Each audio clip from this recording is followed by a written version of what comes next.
Okay. And we're back.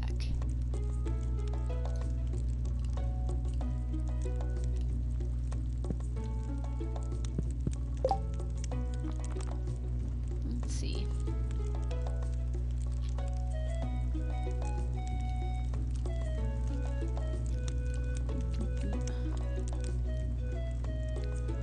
Gotta remember what we were doing here.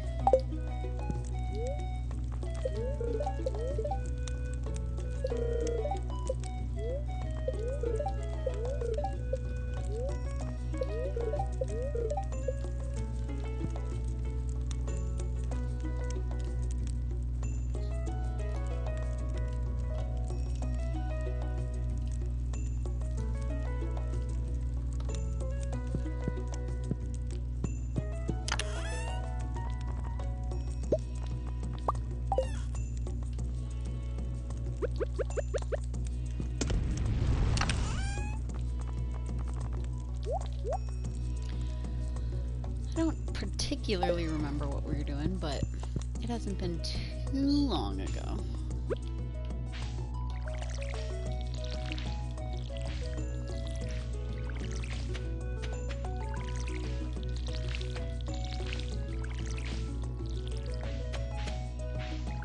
I took a look at the farm planner, because every once in a while I like to do the farm planner stuff. Kind of take a look at what all space is available to me, because it's hard to tell when you're so close to the project. It's hard to tell when you have all these trees everywhere too.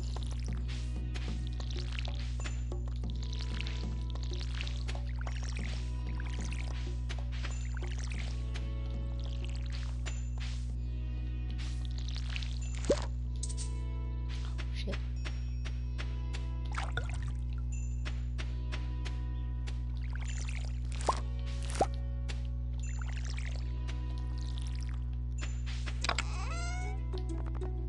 Alrighty.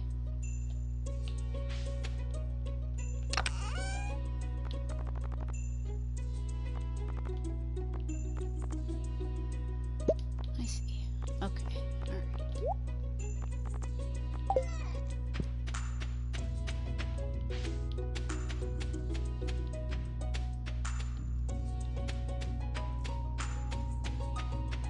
Definitely don't remember what we were doing, but that's okay.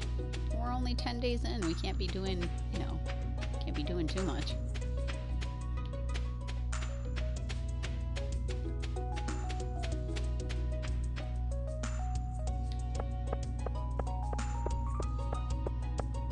For anyone who forgot, this is our cute boy. He's adorable. It's the pink-haired kid's birthday. I'm very fond of this Stardew Valley character. Our little farmer is so cute. Oh, hello, birthday boy. Well, if there's a daffodil around. Oh, there's one. I think he likes daffodils, so we'll get him one for his birthday. I think he likes daffodils. Pretty sure. No! There we go. See, he likes it.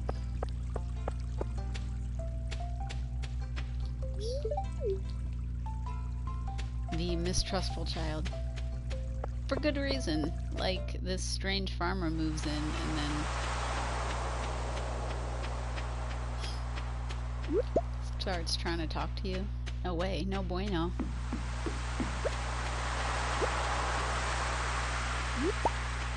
I forget what exactly we need for bundles. I think we need the sea urchin for bundles, maybe.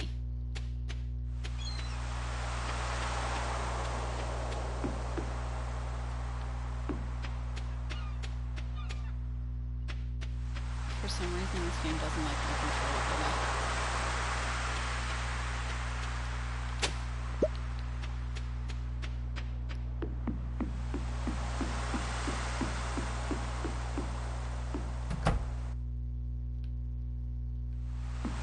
If anyone has any questions, let me know. We're just going to be talking about some projects today, and life, you know.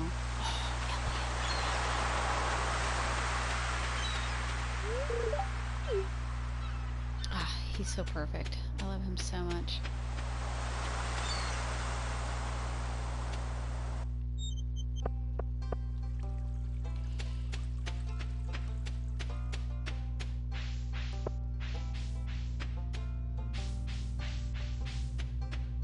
The only project that I worked on today was four green slimes in the local mine. You know what? Let's do that. Let's go. Let's go do that. We can go do that. Pretty easy. We're gonna do this first. Make sure. Crab pot. Alright, now the rest of it's the hard stuff. Oh, we don't have the bulletin board yet, so. It really hates going to the left. I'm not quite sure what it's got against my controller today, but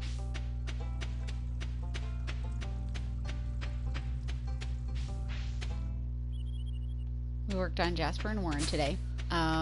This chapter, I don't think this chapter is particularly long. It just took me a long time to write it today. Mostly because Jasper's such a brat.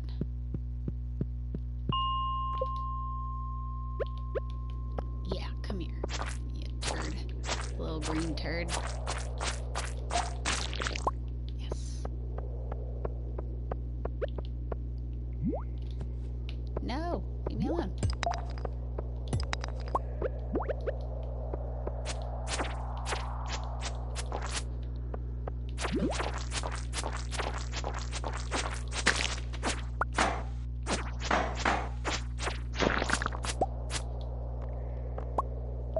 For real, a crab. Wow, that was surprising and useful. No, this area is overrun with monsters. Oh, good. It's all slimes. Look at that. Look how convenient that is.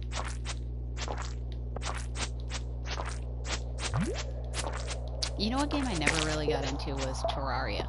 And I think the reason for that was just because it was kind of obnoxious having it all be 2D. No. I hated you. I've always hated you.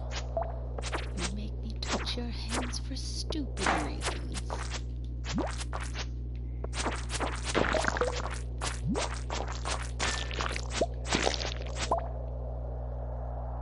Heck yeah. Journal.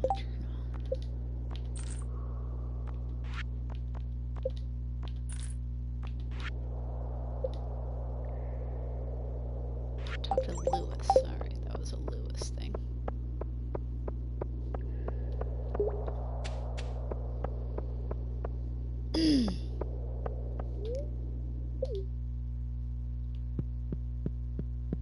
I'm hoping to, since I'm not working my normal 9 to 5, I'm hoping to work on at least one chapter every day. Not necessarily of just Jasper and Warren. I'm kind of hoping to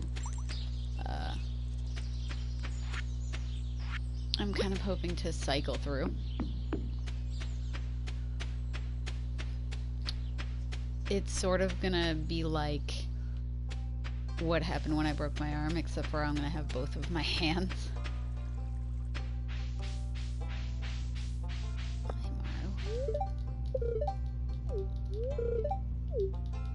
Pretty easy. Shut the fuck up.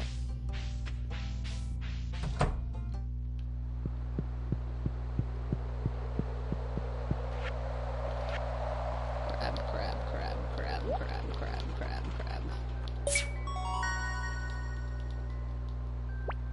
we're doing good. No. Crab pot.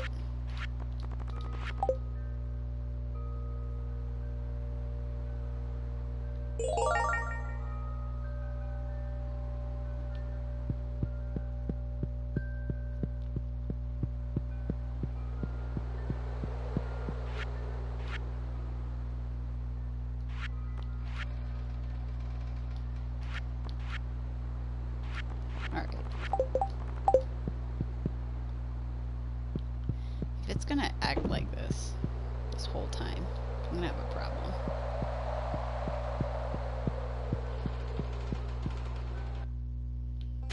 It didn't have a single problem last time going to the left, and today we're having a problem every time. I don't know what is wrong. Alright, where's Lewis? Hey! It's my boy!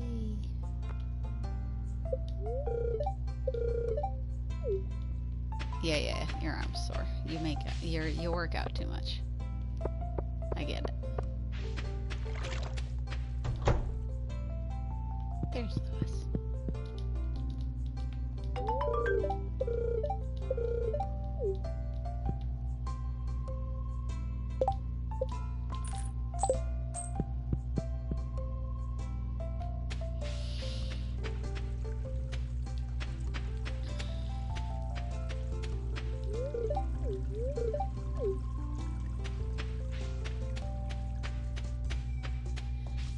I'm pretty excited to work on this farm, mostly just because I like the idea of me, patrons, whoever wants to come hang out with me, having kind of like a sort of like community farm.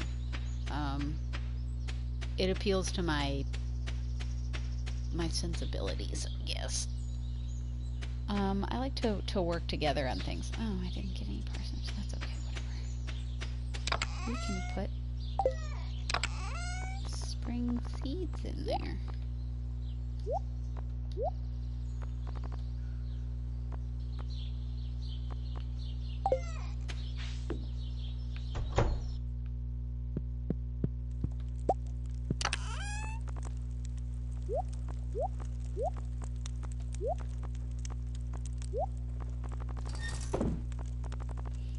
So essentially, we're just going to take one of those, and we're going to take one of those, and we're going to take one of those.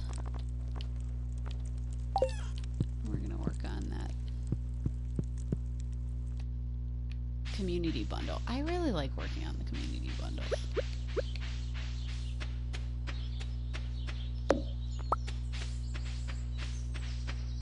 And feel free to ask questions. You can ask personal questions, you can ask writing questions, you can ask headcanon questions if you want. Otherwise I'll just blather, which is fine if you don't mind my blathering. I'm pretty good at hearing the sound of my own voice and not being too disgusted by it.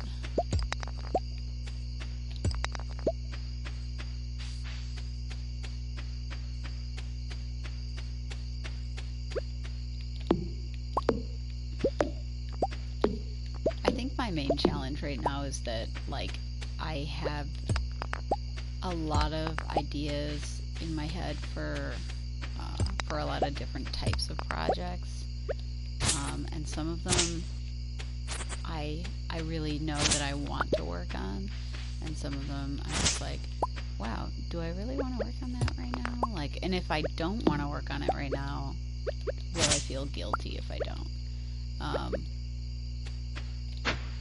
Because now I have, you know, oodles of time to just kind of like work on all sorts of projects, and, you know, I have projects that I'm supposed to be working on.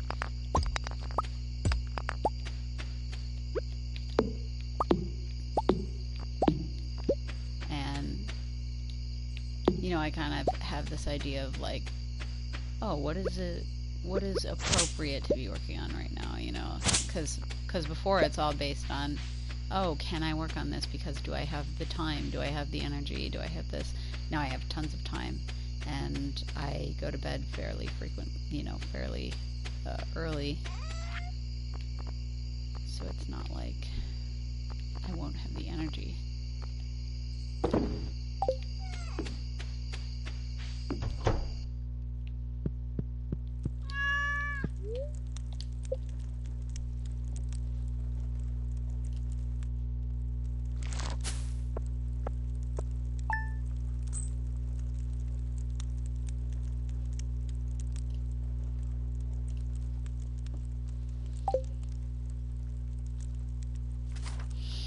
Oh, I wish it was winter.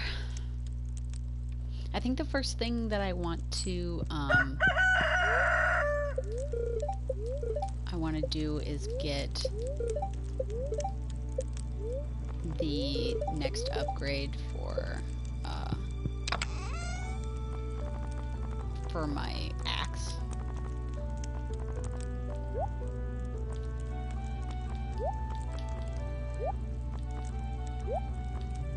I think that'd be pretty useful. Oop, beans.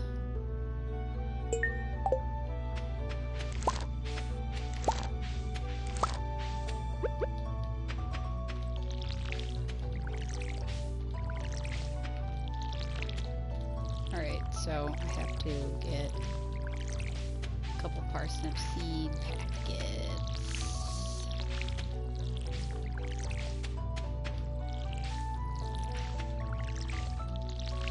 And put a bean in the community center.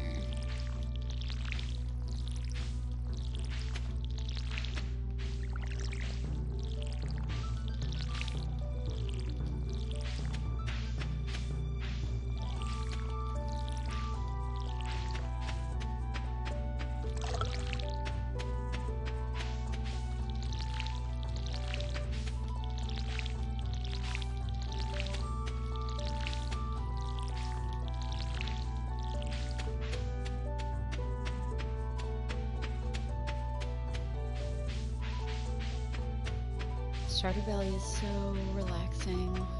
It's hard to...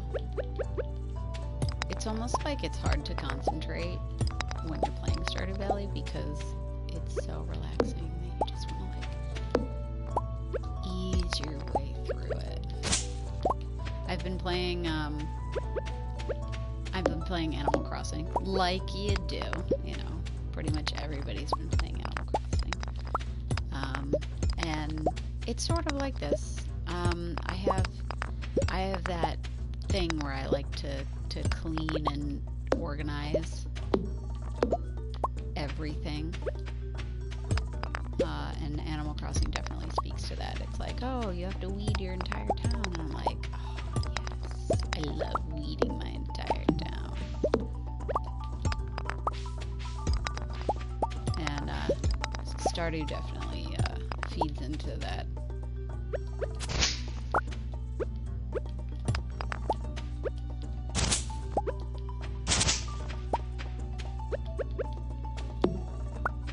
I think the only game that I really enjoyed that doesn't have an aspect of like housekeeping is Skyrim. Skyrim has literally no aspect of housekeeping whatsoever. Like, you can have a house and you can, like, put stuff in it, but if you put stuff in it, like, it's not gonna render the same way every single time. So you have, like, these weird instances where you know, you walk into your house and, like, shit's upside down and, like, all of this stuff falls all over the place because, you know, well, who knows? It was there. Oh, and those are all parsnips. I only need one parsnip seed packet. Nice. Nice. Alright. Let's go to the community center.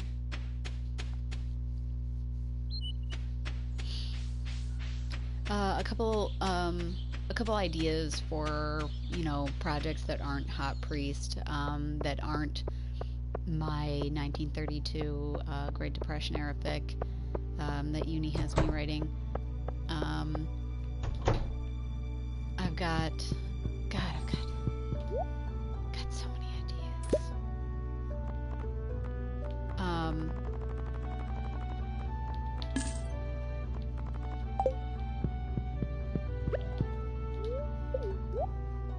I've been thinking about like other spin-offs.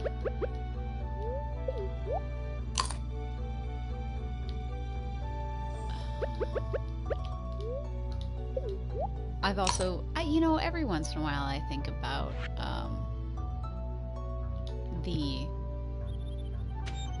Poppy story. That's the contemporary one. My revenge fic, essentially. Although I think if I was going to do a vengeance fic, I'd probably do something like more to my style, more to my taste. Wait, shoot. Which one sounds great? I wasn't paying attention. I'm a bad person.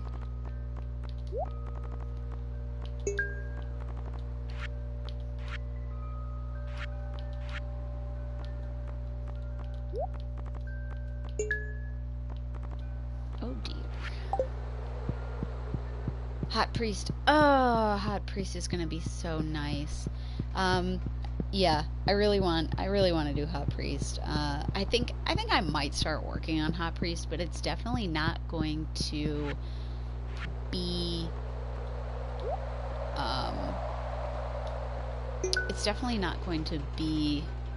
like put out there until Jasper and Warren is over with. And like you could see, depending on what mood strikes, like you could see Jasper and Warren like get updates fairly quickly just because I'm not working. I know with A Toast to 23, with A Saint and Clover, they were posted pretty quickly, just because I was mostly like part-time at that point, so it was easy for me to kind of like just sit there and crank out chapters. That's kind of what I'm gonna try to go for. Like I'm definitely gonna try to go for just kind of pumping out chapters like pretty quickly, because I don't have the patience to do weekly updates when I'm, you know, a bunch of chapters ahead. Like, I'll do that with commissions just because, like, I like to be at least 7 chapters ahead with a commission before I start posting it.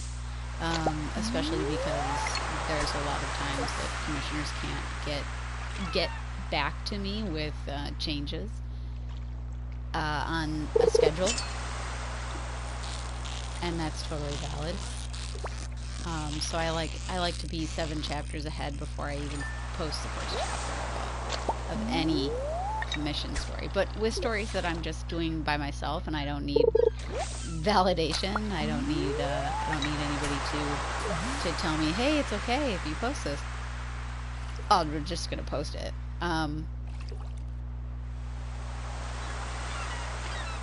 it just comes down to, what do I feel like writing today? You know, do I feel like writing story A? Do I feel like writing story B? And if I don't feel like writing something, I'm probably not going to force it. I don't want to do that to myself, especially when I'm, you know, I could be doing nothing, but I could be just playing Animal Crossing and started out. And nobody likes their routine messed up, least of all me. And my whole routine has been just whacked out. Fortunately, I'm not like, I guess the term is like, my bosses don't use the term laid off because they don't want you to think that you're not coming back. So I am gonna go back to my job eventually. I know for a lot of people that's not the case, so right now it's just a matter of my whole routine being messed up. So I might work on Hot Free Story. I might work on some pet projects that I haven't been able to work on in a while or at all. It is stressful. It really is stressful. I'm gonna choose not to worry about it, I guess. I'm definitely not gonna make it a huge deal.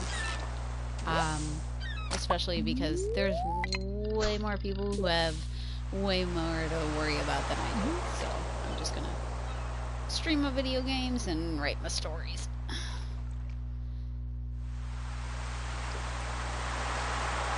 And focusing on smut, I actually just had this conversation with somebody else. I told my boyfriend that I was going to have a total complex about this whole scenario, because when I see fictional characters get close to each other and touch each other and like kiss and, you know, hug and whatever, I just have this emotional response. It's like, you can't do that. You can't do that. You can't do that. You know, because I have always been particularly touch averse. But now, you know, when everybody's screaming at you, you know, stay 6 feet away from each other, you know, don't touch each other, you can't come close, you know, you can't have this contact, you can't, you know, talk to other people and then talk to, you know, old people. Whenever I see fictional characters in stories and movies and TV shows, and they are close to each other, I just have this emotional response, and I feel like to work through that, I'm just gonna write smutty fiction. I'm just gonna be like, ah, yes, it's okay that they're, you know, together. It's okay that they're doing this. Have that smut. Reward yourself. They can have a little smut as a treat.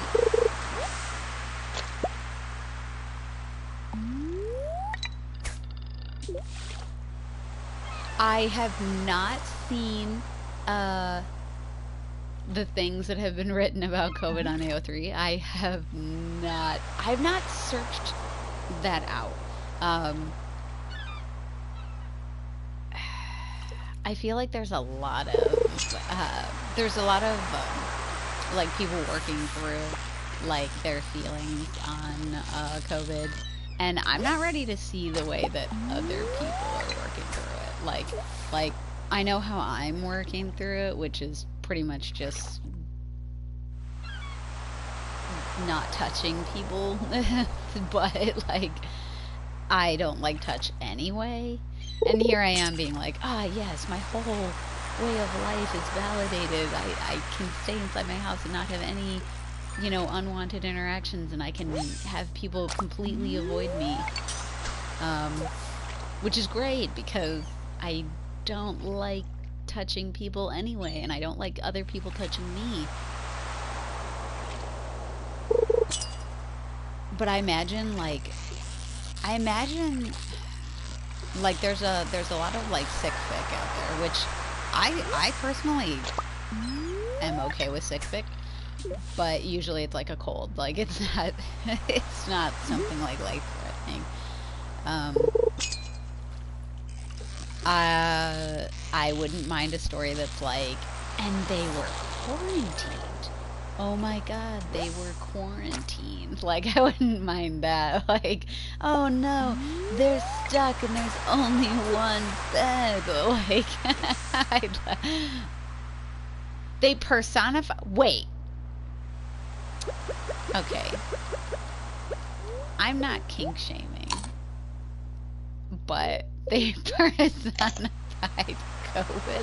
What did they name him? Like, is it a man or is it a woman? Like how do you personify a disease? Like, wow, I'm shocked. Like color me shocked for real. Like, You just read the tags. Oh, lordy. I don't know how to react to that.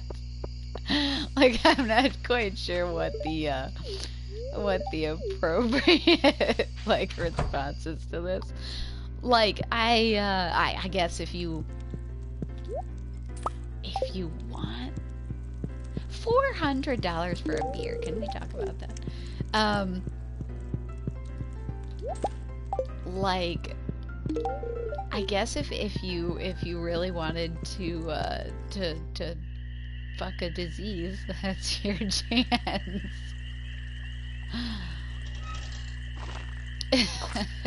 Like, I wonder if they personify it because it's just way easier to grapple with something if you give it like a human characteristic. So like whether it's a villain or whether it's a like a just like a person you're supposed to like make your peace with, you know, it must be something relatively similar to like working through trauma by personifying like making your abuser into someone that you can characterize and that you can kind of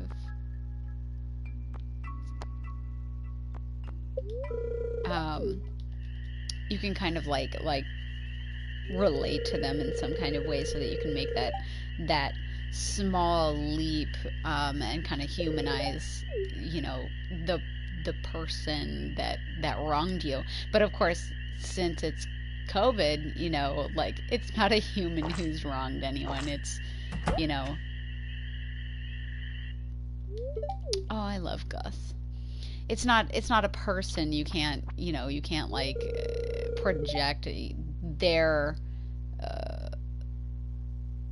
you can't project humanity on, you know, a person who wronged you. It's got to be like this disease that wronged you. That's wild though.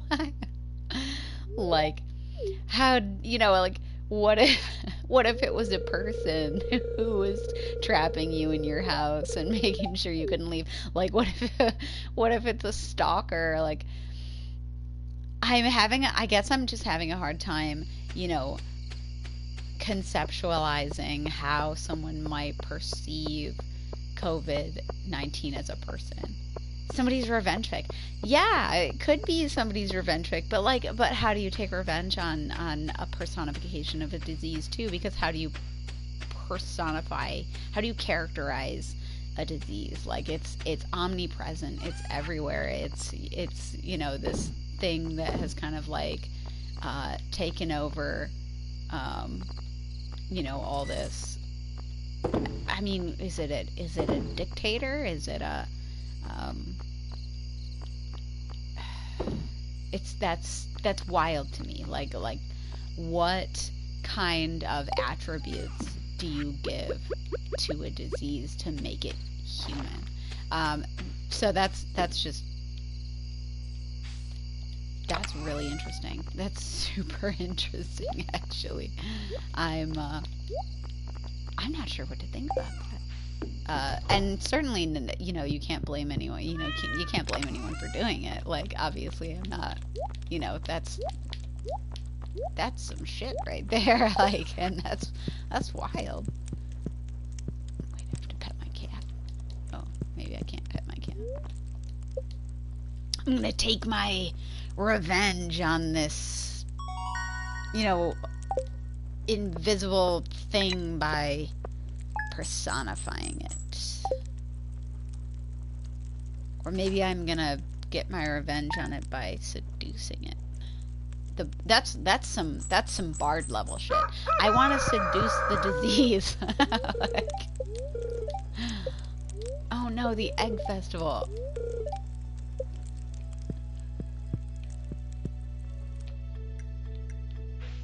Oh, that's wacky. That's wacky. Like, I like it, and like simultaneously I hate it.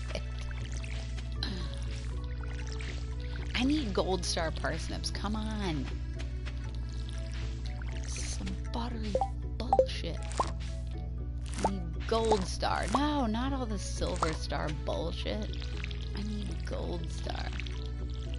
Come on.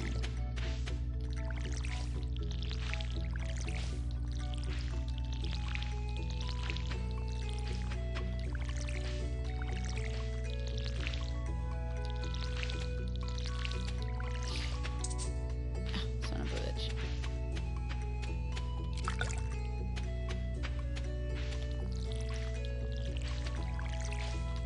Obviously, an expansion for this game, that'd be cool. Like, I'd love to be able to go into the city and, like, and see everything, that's, like, because, you know, there's obviously lore, for this game. Like, oh, these characters want to go into the city and they want to do this stuff, and there's this, you know, there's this, like, mythical city that supposedly exists. Oh yeah, I'm supposed to go get Robin's axe.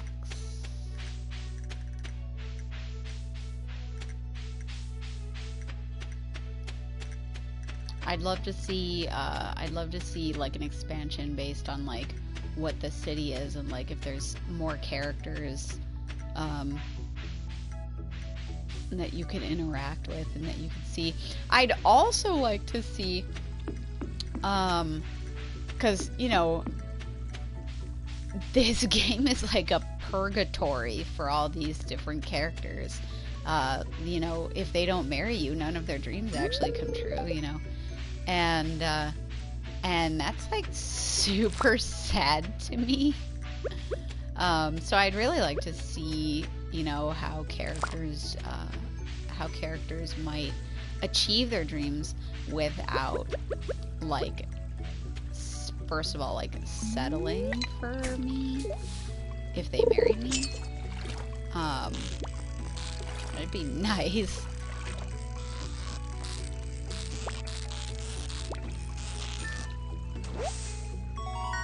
Chub.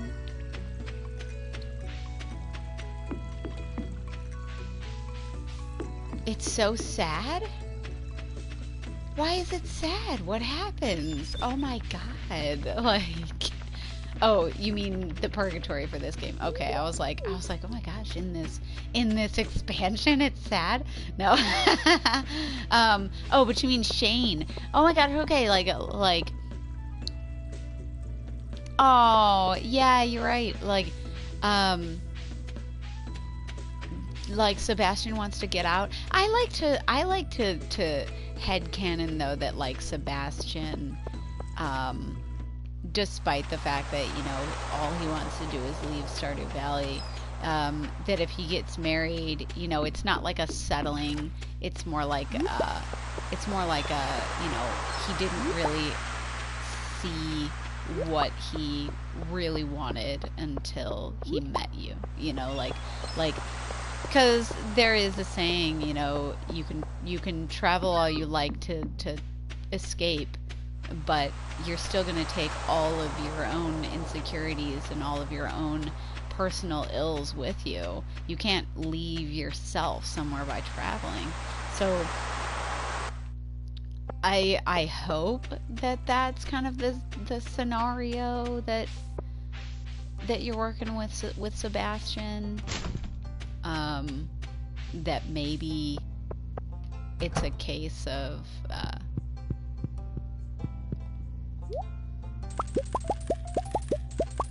you know, he didn't really understand what he wanted until he married you. I don't know. I have no idea.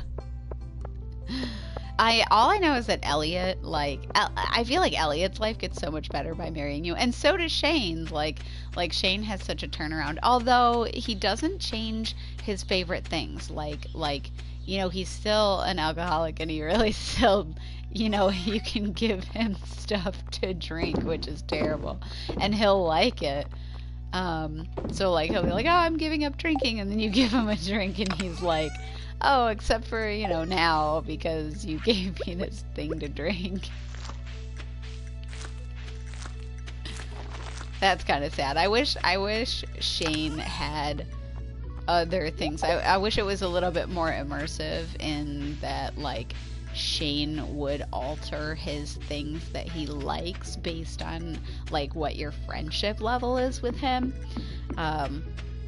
so that I wouldn't feel super guilty getting his friendship level up by giving him beer. Of course, you can just give him hot peppers. Like you can make it immersive for yourself and just give him hot peppers instead of enabling him. God, that's awful.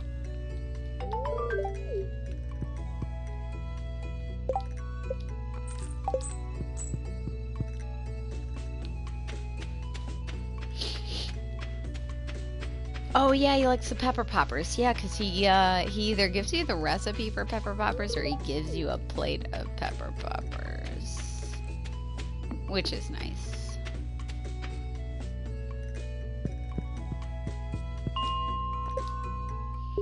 All right, let's see what we can do in here.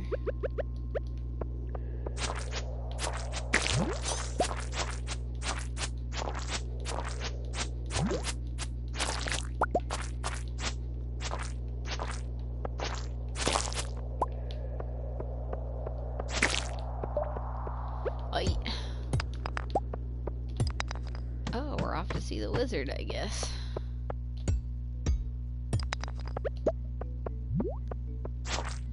Come at me, bitch. I'm a bad bitch. You can't kill me.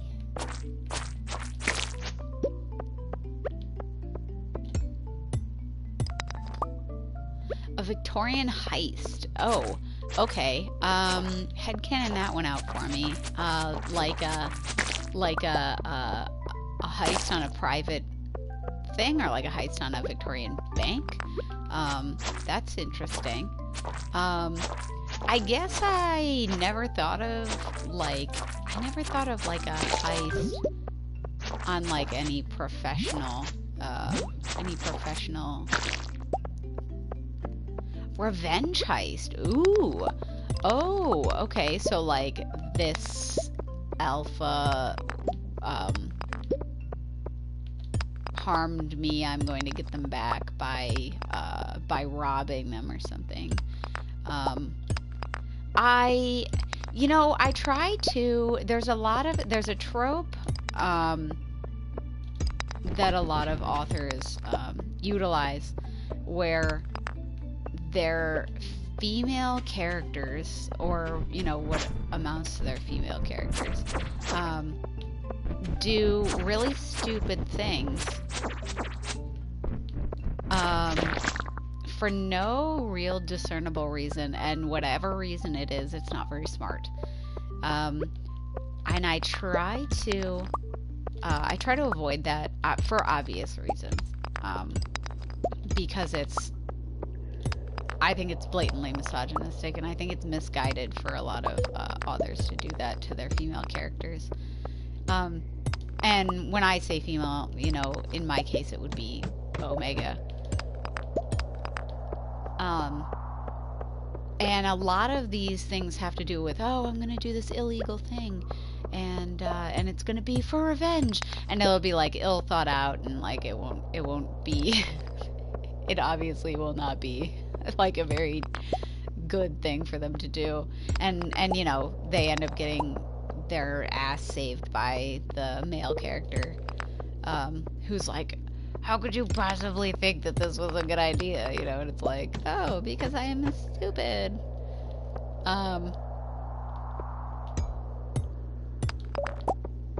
But I think like a revenge heist, like if it was like, this alpha wronged me and I'm going to, yeah, like I see that a lot where you have this female character who's like really stupid, and she has to have her butt saved by this dude who's like, how could you not recognize the danger in this venture, blah blah blah.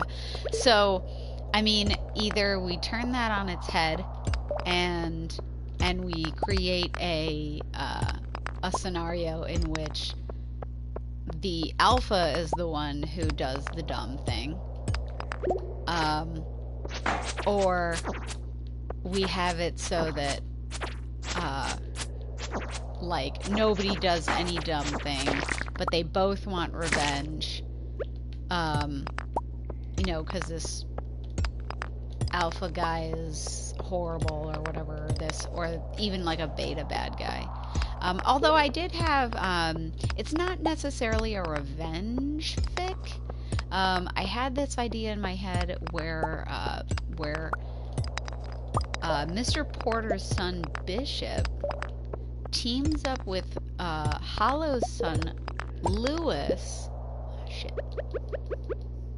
And they figure out, and they just team up. Obviously, they're not each other's. It's like a buddy cop fic type deal. And the romance would actually be Bishop and Rupert in that story. So I think Lewis would be kind of like incidental to the story, but Rupert and Bishop would be the main pair. Oh, I'm on 9. Oh, man. Well, at least I'm on 9. I thought for sure I was going to be on 10, but obviously I was mistaken. Oh, I'm about to be on 10 as soon as I pick up all this stuff.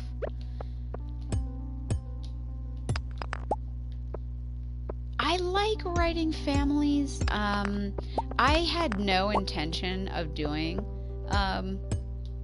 families before, just because I feel like it's almost like it's a romance trope, you know. Oh, I'm gonna write families, and I'm gonna have to do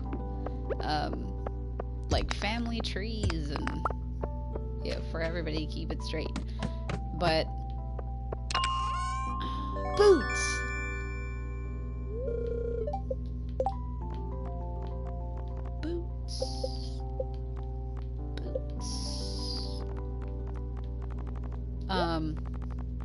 Yeah, I wasn't gonna do it, but here I am and I'm doing it. Leave mine. Let's go.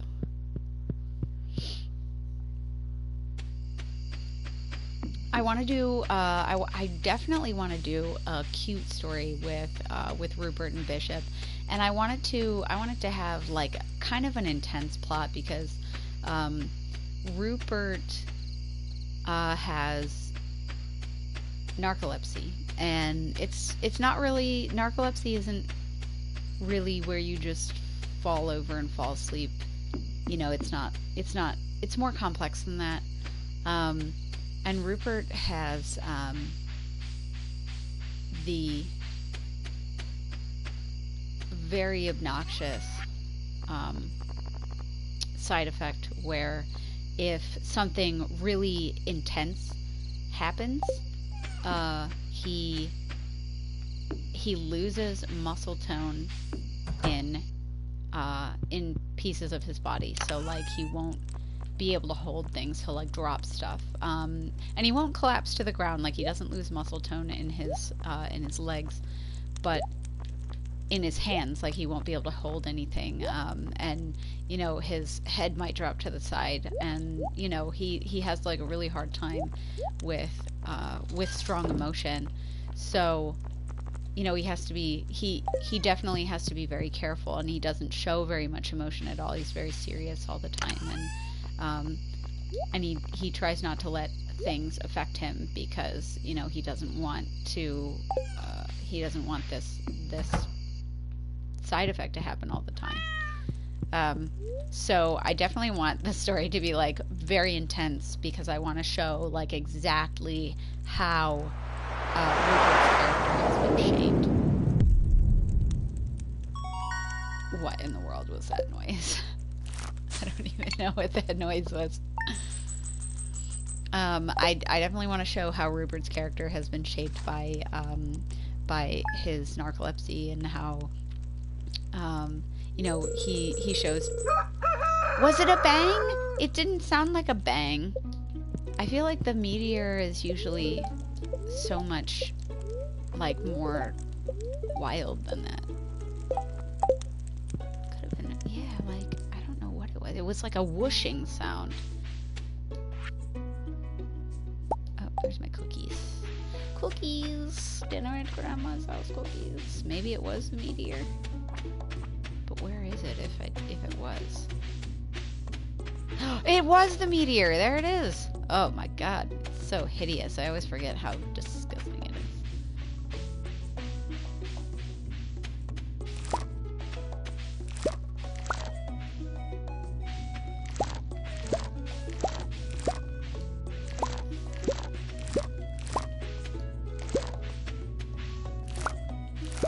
Iridium's a real metal? Yeah, I seem to remember it being on the periodic table.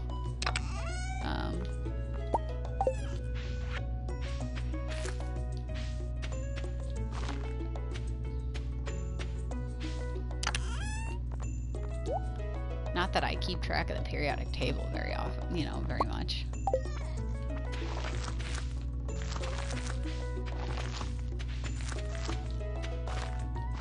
Oh no! Didn't get enough things. No. That's okay. I'll just do these.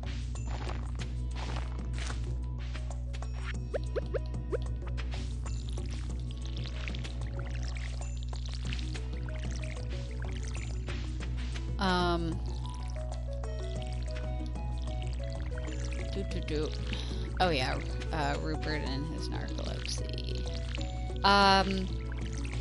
Other than that, I really want to show how Bishop is changed by knowing, first of all, that, you know, his father isn't his real father. His uncle is his real father. And I want to show kind of like how his how he feels about, like, he doesn't have a title, but he owns the estate, which was supposed to, you know, he's going to own the estate, which was supposed to come with that title. You know, so he has,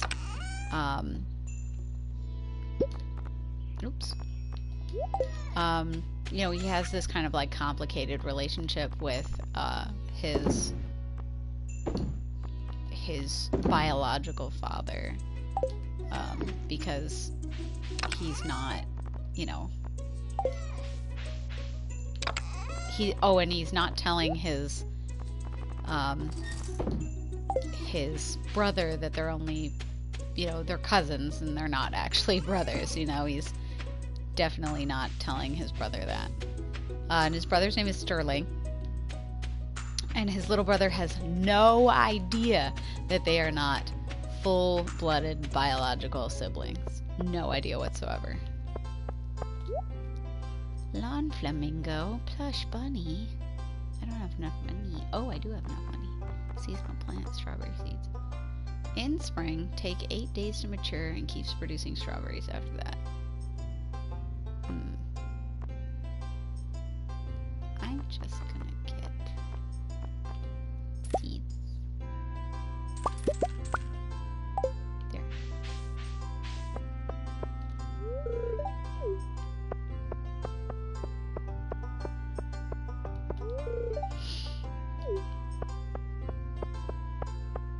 Strawberries are so cute. I love them. Okay, so sometimes I win the egg gathering thing, and sometimes I don't, because I always forget where all the eggs are. It is hard, because Abigail frickin' gets all the eggs. Like, I feel like maybe if I followed Abigail around and went after the eggs that she was getting before she got to them, I feel like maybe I could do it.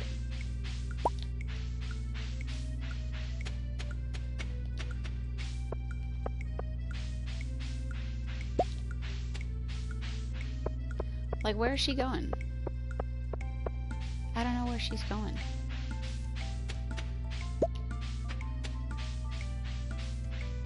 I don't know how many eggs I need to get to win.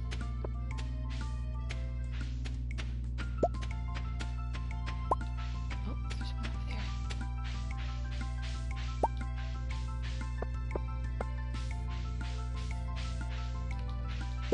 Let me pick it up. Damn it. Oh, there's one right there. Oh! Yes! Alright. I hope I just won, but I have no idea. I always forget where all the eggs are, so... Look at all these eggs!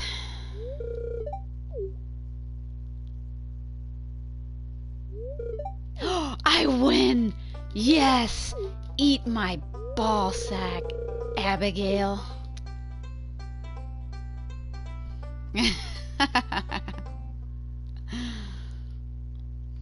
Alrighty.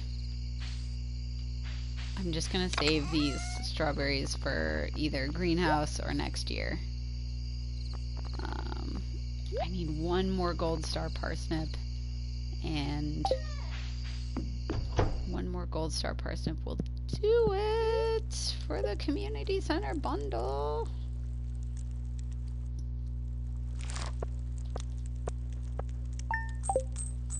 I like to try to get all of that in the first year. That's always nice.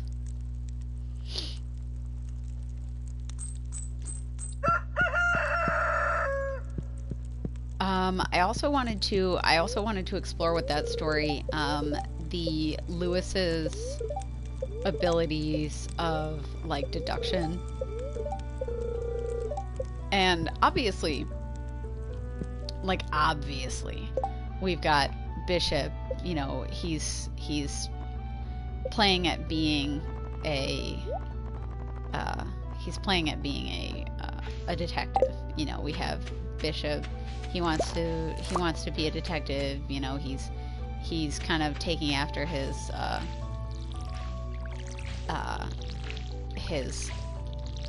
father's cousin, Wagner. That would be his second cousin. Oof, yeah.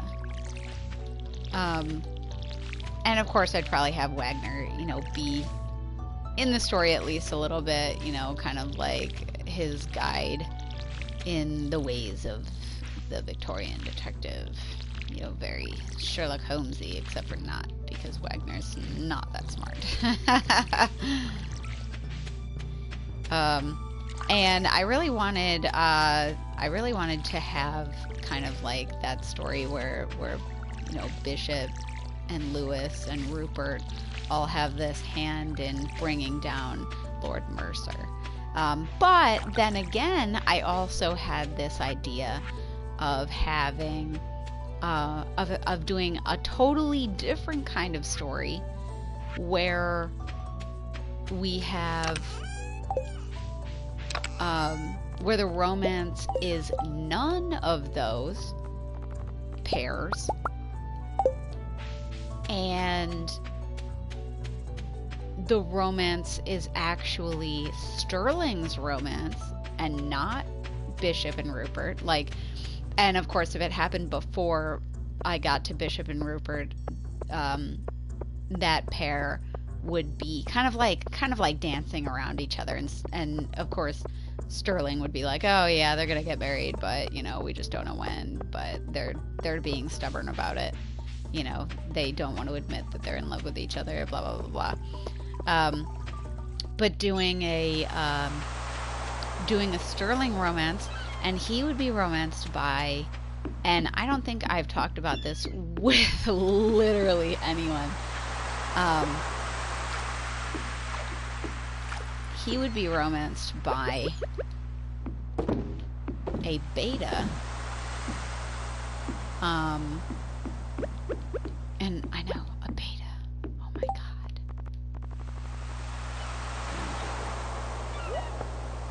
Oh yeah. I can't do anything with that. Can I afford? I can. Okay, alright, cool.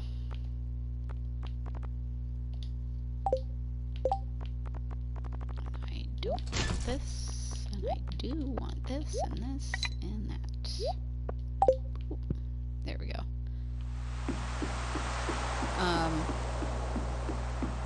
He'd be romanced by a beta who happened to be Lord Mercer's son. So I would do this like forbidden romance because how dare Lord Mercer's son, come anywhere near, Byrne Porter's, only biological kid, like Bernard would be so pissed off. He'd be like, oh, you've got to be fucking kidding me. Like, this asshole. And of course, like, the families would be like, no, he's taking advantage of you. He's trying to, make you, I don't know. Like, he's evil. And of course, like, Sterling would be like, he's not evil. And of course, the Beta would be like, please, no, I'm not evil. My father is evil, but I'm not evil. But, like, trying to convince the family of that. I feel like it's got straight up, like, Lion King 2 vibes. and like Mercer would be like, ah, yes, you're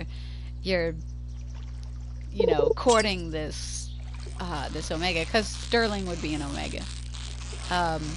You're courting this Omega, and, now there's my end to, this family, and I'm definitely going to have my vengeance upon Byrne Porter for making things difficult for me, and, his kid would be like, no, I can't do it, I fall in love with him.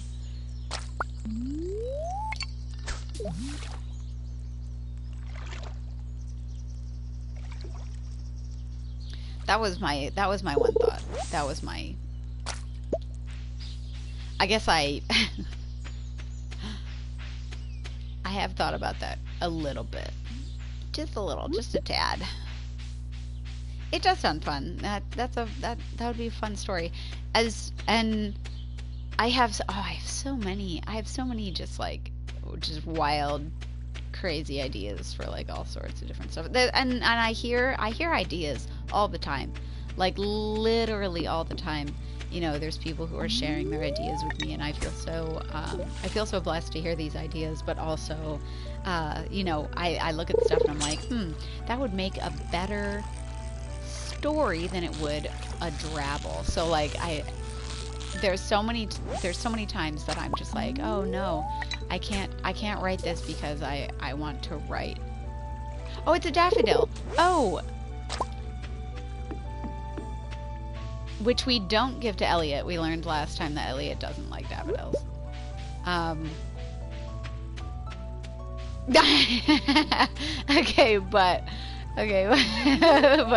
today I had such a hard time. Like, I got so much sleep last night. I slept so hard, and I slept in so long. I actually didn't leave the kitchen until like afternoon, because I was just like, I ate breakfast at like 10:30 and I was playing Animal Crossing at the kitchen table, and I sat down to write things, and I was having such a hard time because I was like, how do I word? Like, oh,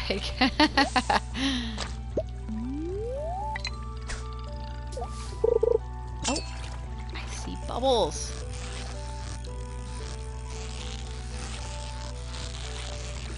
There was this one paragraph, and I probably left it in because I am that much of a disaster.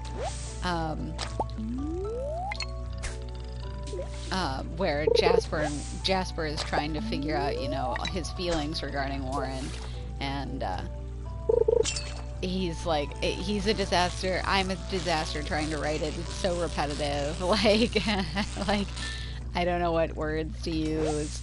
I had to use the thesaurus at least once, because I was like, I want this word, but I can't use this word. I don't want this word. I want a word like this word. And it's rare that I open the thesaurus, but this morning was definitely I needed it. I guess this afternoon I needed it. I got a lot of writing done. I didn't really get the chapter done though.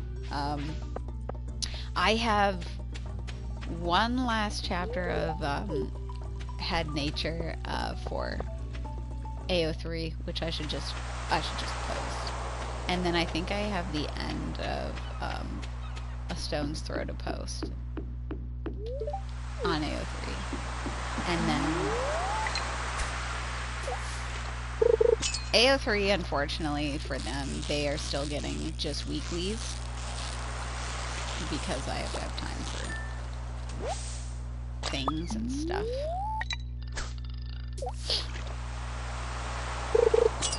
But Patreon's gonna get whatever I can give. So whatever I work on, whatever I'm giving, it's all going in. Oh, I think we can get rid of these stupid glasses.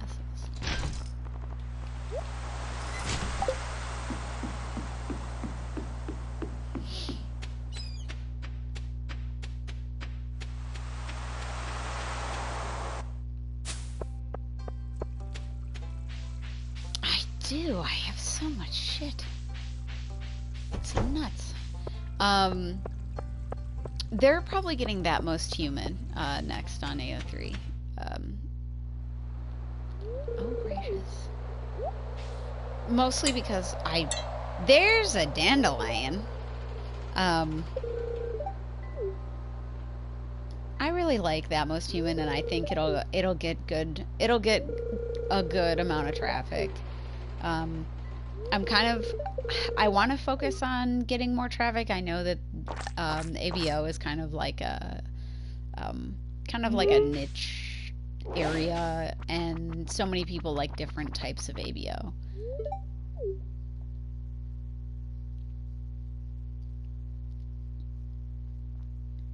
I have at current like 200 some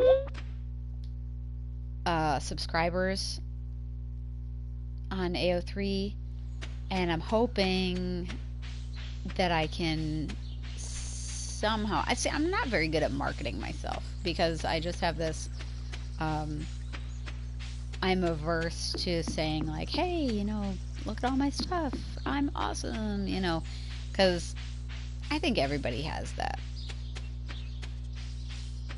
See, I don't know if what I write is unique per se, just because, but then again, maybe that's a little bit of imposter syndrome. Oh, I can't pick those. It's okay, they'll be here when I come back.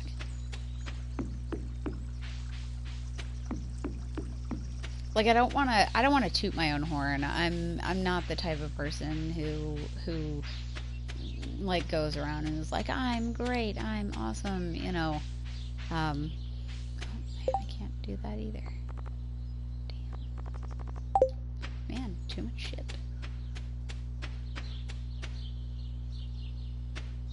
And maybe that's definitely a detriment to me. Like, because my perception of people on Twitter when they say, hey, look at this thing that I do, it's really cool, you know, I'm like, oh yeah, that is neat, like, oh, that's really cool, you know, like, that's something that I can really get behind, you know, you're doing great, you know, and I have a hard time doing that to myself. Like, I have a hard time looking at what I do and considering it something that's worthwhile in doing, which probably definitely hinders, you know, my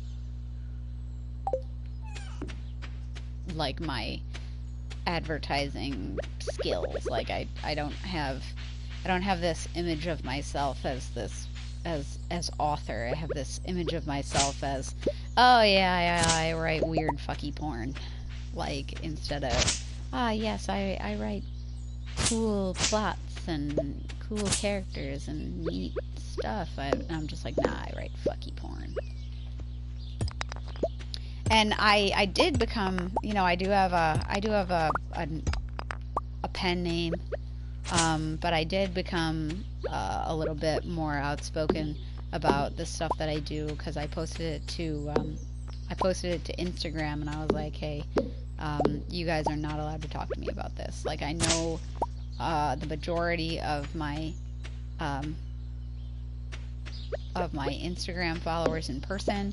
You guys are not allowed to talk to me about this. You can buy it, you can read it, you can look at yourself in the mirror late at night and go, JD, what the fuck?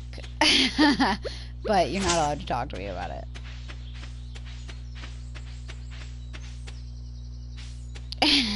Might make more fucky porn, you know, and I definitely do make more fucky porn with Patreon. I really do. I'm surprised at how much more fucky porn I make with Patreon. Generally speaking, I would work on maybe one, you know, like, or maybe two, you know. I definitely have at least one going at a time on AO3. I've been constantly writing weird fucky porn since 2017. I don't think I've taken a break. So yes, that did work. That did work as a strategy. Oops, that's not what I wanted to do. Jesus. Like, it was a good strategy. You did good.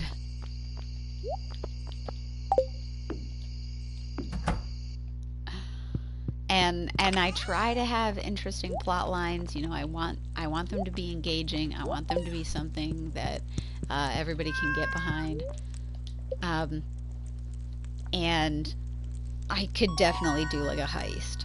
Like, I think a heist would be fun. But I wouldn't do it. I would do it like, you know what I've always wanted to do? I kind of always wanted to do even more world building. Now that I have the Omegaverse set the way that I like it, do more world building, do a like a fantasy world, and do like a heist with a bunch of, like, almost like a D&D campaign where it's a bunch of idiots who want to, like, rob a king or something, or they're hired by someone to rob a king, and they're like, oh yes, we're gonna rob this king, you know, we're gonna Robin Hood it.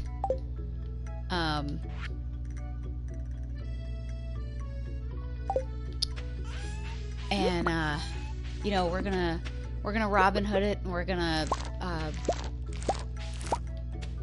like make sure that all the poor people get all his money or something like that. Like give them kind of like a noble cause, but like make them all like these brigands, and do like this heist against this king, but turns out the king's actually dead, and it's really his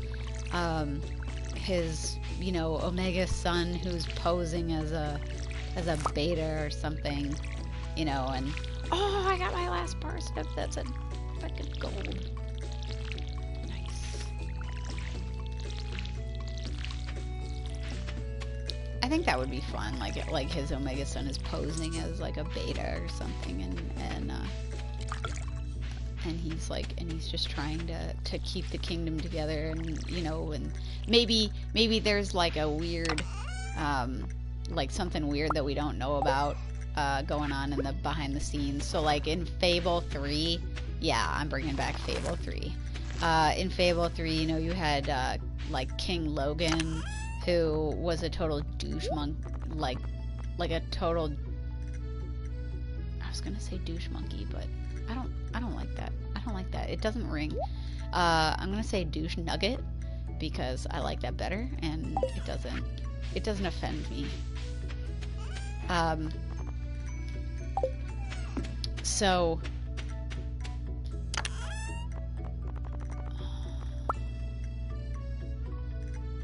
yeah, I lost my train of thought there. Fuck Nugget. Yeah, that guy. King Logan, the fuck Nugget.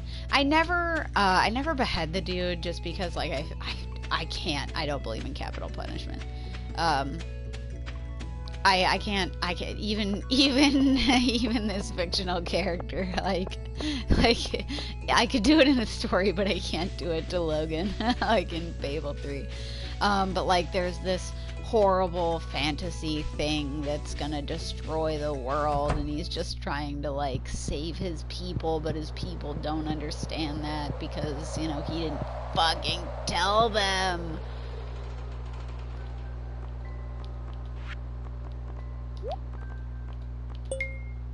There we go.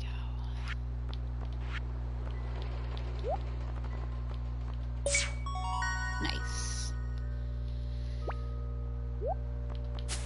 Whoops. Dang it. Speed grow.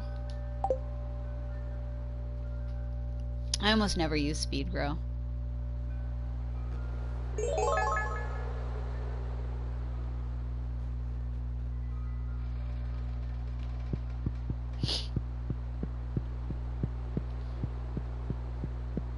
So I know that no one follows.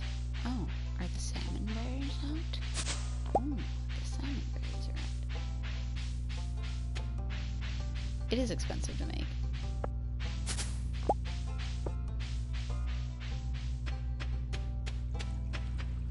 That's why I never use it. And because I already have a hard time conceptualizing the timing in this game. Like, I don't need any help, you know, screwing myself up.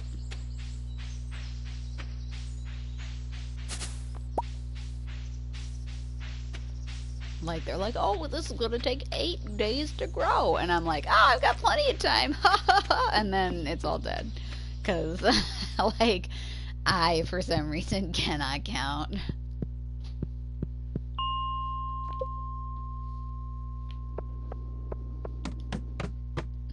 Yeah, like, now you have to remember when you planted this plant, and, you know, you have to make sure that it's not going to be a big deal.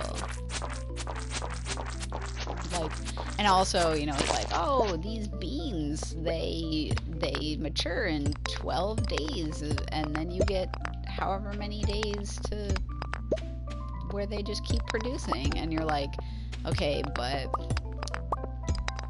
like how many crops do I actually get? Like, what's the, yeah, like what's the real benefit of this? Is there any? Ow. Oh, there's little worms. But you little worm.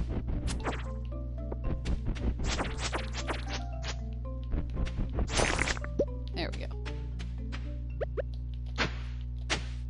I like digging in here because I like to get those little dwarven scrolls.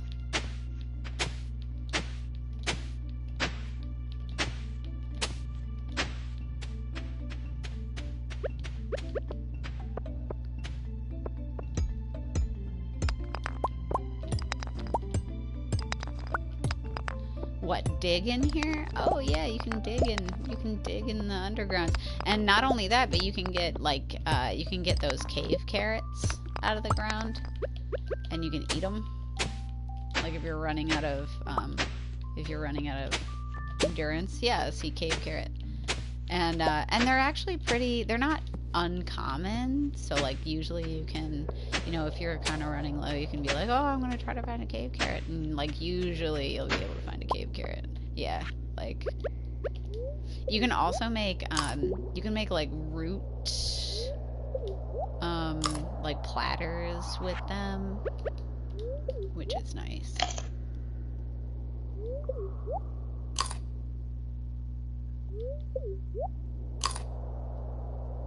Alright.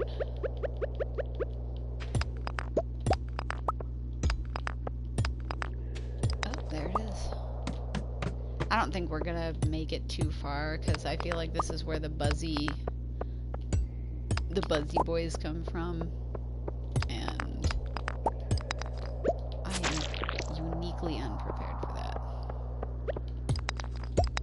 The rusty sword is not very good for that. I need the wooden sword. Oh, there's the thing.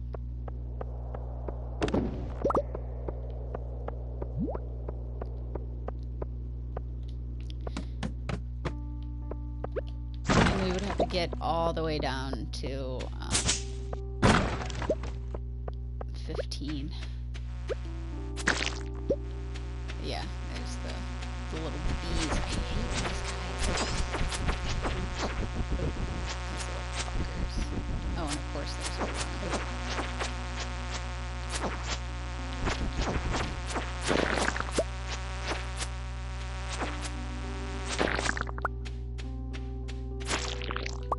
Give me your bug meat.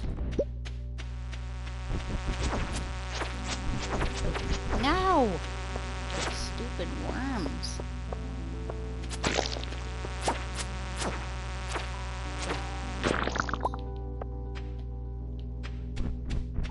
I hate those worms.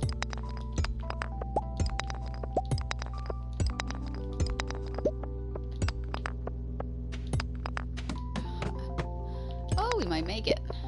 Maybe.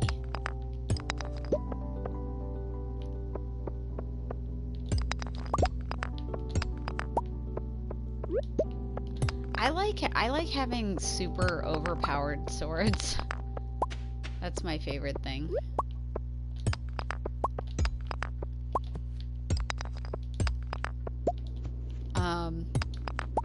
Me and Emails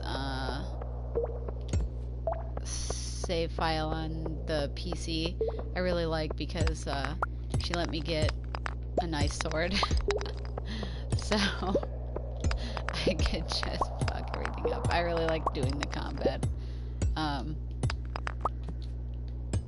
It's a lot easier to do the slingshot too on the PC rather than the PlayStation or the Switch. I don't know if we're gonna get to where we need to be. So many rocks.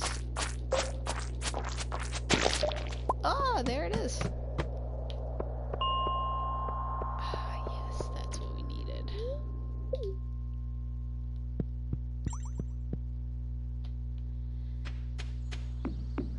I really like the swords. The swords are nice.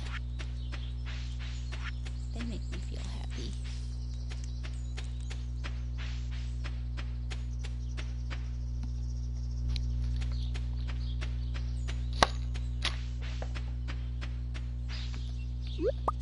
That was the sound of my juice box. Yes, I am drinking out of a juice box. Yes, I am a child. This is how I like my vitamin C. Out of a juice box. Really like the orange high C's. Those are my favorite kind. I am a child.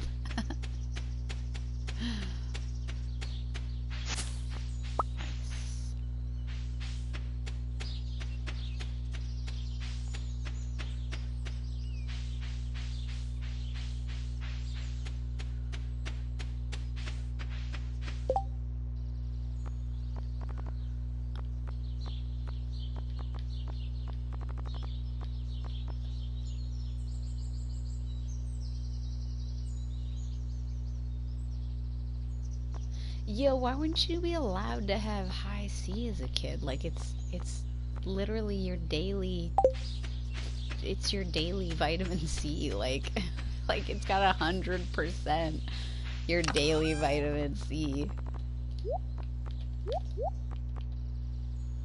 I need that cauliflower for what's her face.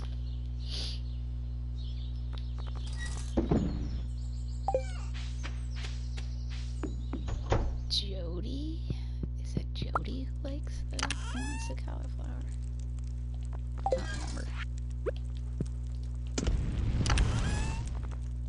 Whoops. Dang it.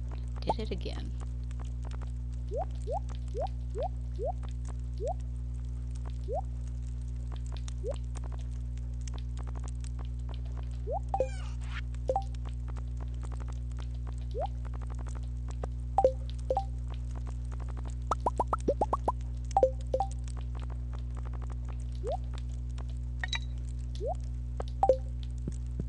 Fake juice. Oh lordy. Oh lordy. Just gonna I'm gonna leave that one alone. Fake juice. I mean, maybe. Of course, parents do like all sorts of like really weird stuff.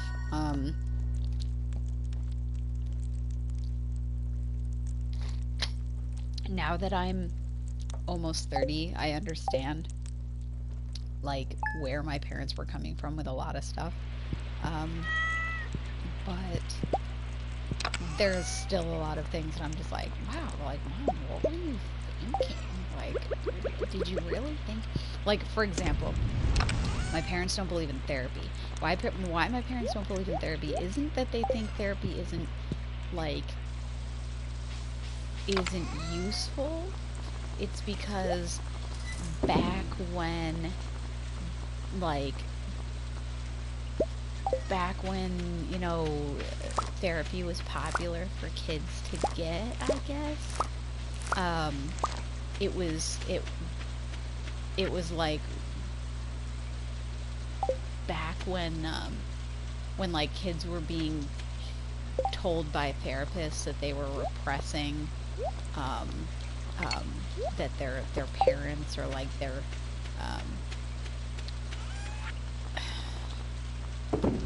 their parents or like other caregivers were molesting them and that they had repressed memories. So like my mom was always like, "Oh, but these therapists will convince you that you have repressed memories, and then you'll accuse us of sexually abusing you, and it won't be true, and blah blah blah." And I was like, "Are you serious? Like, is that really what you think about about therapy?" And yes, truly, that is what my parents believed about therapy, or at least what my mom believed about therapy. I feel like my dad definitely would have supported therapy, but my mom definitely would not. She was, she had very interesting views on therapy for children.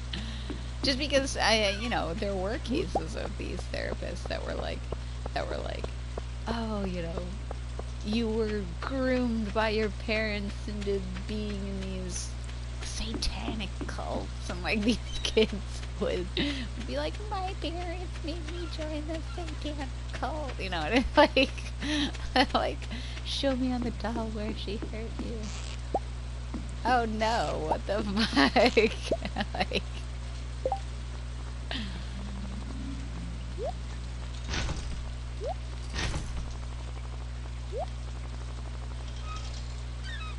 oh yeah, like it is really weird to realize that your parents are just like these like deeply flawed individuals, you know.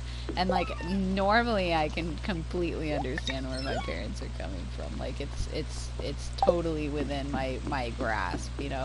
I have this complete respect for where my parents are coming from, but like you won't get your kid therapy because you think the therapist is going to convince your child that they were part of a cult. Like like this whole satanic panic, you know, nonsense that people really did, you know, really did think that these therapists were doing. And yeah, like that was a big thing. That was like something that actually happened in like the 70s or whatever. But that they thought, you know, that in the year of our Lord, you know, 2006, that their high school student shouldn't get therapy because they'd be convinced that they had repressed memories. I don't think I was that gullible when I was a high schooler. Yeah, high schoolers do and say really dumb stuff, but usually it's just like your accidental casual racism. Usually it's like anti-nonsense, but speaking of anti-nonsense, who's been following the Twitter garbage? Recently, some account was like, I've been gone for 2 months because I've been in jail for sexual assault because I was drunk and blah blah blah, and they like provide these excuses, and they're like, it's really awkward, you know, to have to come out and say this, blah blah blah. Yeah, they came out and they were like, oh yeah, I essentially like they raped someone, um, and and it's really awkward to say to you, blah blah blah. But this was a prominent Twitter that was like claiming that fiction. Oh, oh, oh. Okay, I don't know what just happened there. Okay. Claiming that, you know, people who you know, ship like weird ships on like on AO3 or like write like incest fics or whatever are child molesters or something, you know, like people who do that. But they came out and they were like, oh yes, but I raped someone. You know? Yeah, it's pretty much like some Brock Turner shit. You know, I spent 2 months in jail because I raped someone. You know, and all of their supporters who have previously, you know, told, called out people and like doxed people and sent them death threats, for ships. You know, just like, oh yes, I have this fictional ship, you know, and it involves, I don't know, like Sheath, you know, where they're like fully adults and they've got like a 4-year age gap or something, you know. And they like sent death threats to Sheathers and to other people who have these fictional ships, calling them pedos and whatever. And it's just like, oh yes, but all their supporters were like, oh yeah, but you can move on from this, you can grow from this, you know, like, you know, this doesn't have to define who you are. But it's like, oh, okay, but other people's ships define who they are, apparently. Like, this person actually raped someone. It was wild. It was wild. That's the discourse on Twitter recently. I've muted most of it because I can't even conceptualize like why that would happen. I'm gonna kick this guy right in the ball sack. I hate this guy.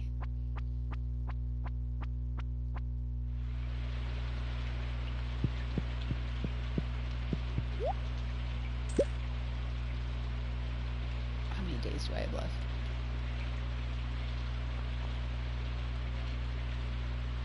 No.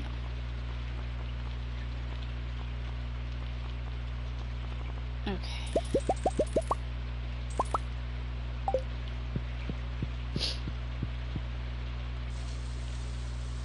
Oh, he's not open tomorrow, so just in case I need more. There. Now we don't have any money.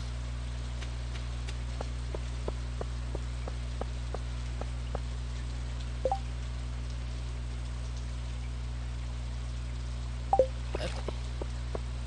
I think this fish belongs in one of these community center things. And yeah, it was definitely some crazy Brock Turner shit, like where all of their supporters were like flocking behind them instead of, you know, instead of telling them exactly where they could go stuff it. It was pretty unbelievable. It was like, really? You're not gonna, you know, you're not gonna call them out? Oh, no, they blamed alcohol for their own actions, but they were blaming fiction for everybody else's actions. We're like, oh, if other people were pedos, it's because they created and disseminated, you know, this this fiction that had age gaps. You know, it's like, oh, I can rationalize my own actions of committing sexual assault, but I, you know, I'm not going to allow you to rationalize your actions of writing fiction. Which, like, Yes, if you're a sane person, that doesn't make any sense whatsoever. Like, it's unbelievable that someone could kind of like just turn around and be like, oh yes, you know, I've committed this horrible act against another person, but instead of being accountable for my actions, I'm going to blame alcohol, and then I'm also going to avoid responsibility for my own actions by deleting my account. They deleted their account because they confessed, and then they changed the wording of their confession. They didn't use the word rape. They used the word sexual assault, and they didn't use the word victim. They used the word wronged party, which suggests that they don't actually believe that, you know, that they committed assault, that they don't actually believe that they are an abuser themselves, you know. And it wronged party, that's like some legalese shit.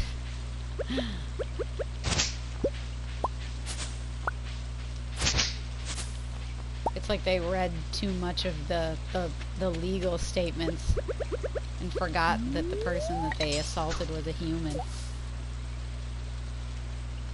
You know, I've done some pretty dumb stuff in my life. But dang, I do hope, you know, that I never rationalize something this poorly. Ooh, it's not doing very good. I don't know what this is, but it's a wild one.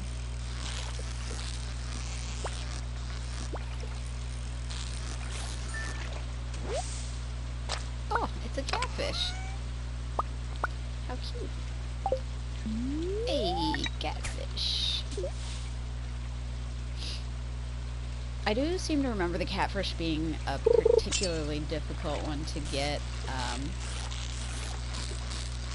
because it had to be daytime, it had to be raining, it had to be doing this, it had to be doing that, so glad I got it. They are tricky. They are a tricky one. The puffer fish, I bet this is another one, if it's not I think the pike is only summer, so, oh jeez.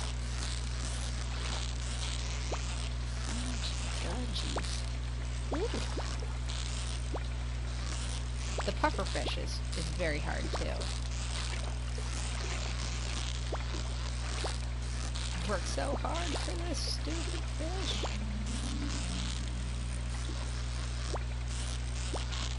No! No! This is... I worked so hard for this dumb fish.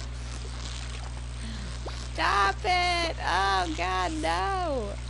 I hate you all. I hate you, stupid fish. Yes! Got it.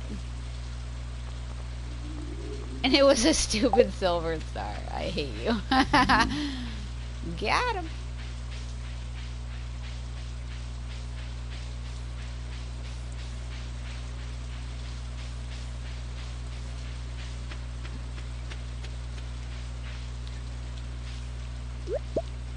Oh, I should go down to the ocean, check on my little crab pots.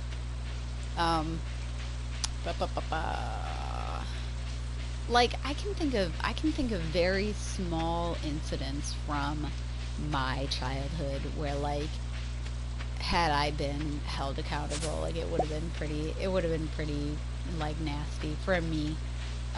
Just like all the fights that I got in, you know, like those playground scraps, you know, where you like punch a kid in the face, you know. But I feel like a lot of kids don't take that very seriously, you know. Yes, it is physical assault, but like you can't punch very hard. Like, you're a child. Was I already down here? I think I was. I was, wasn't I? God, it's been such a long day. I think there was a what have I done while drunk? Let's see. I fought some girl because she insulted my friend who happened to be the birthday girl, and I'm sorry, but you just do not insult the birthday girl at her birthday party.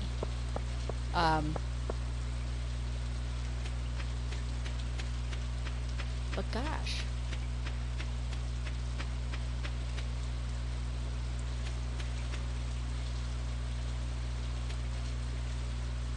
Oh no!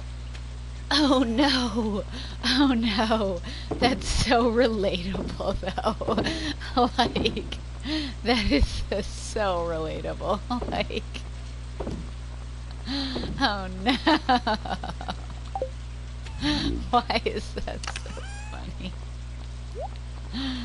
Oh no!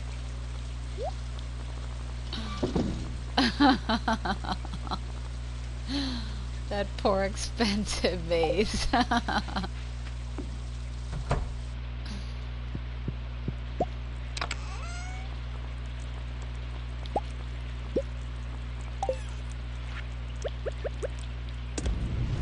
I feel like that's one of those things, you know. You're one of the people who does terrible things when you drink, or you're not.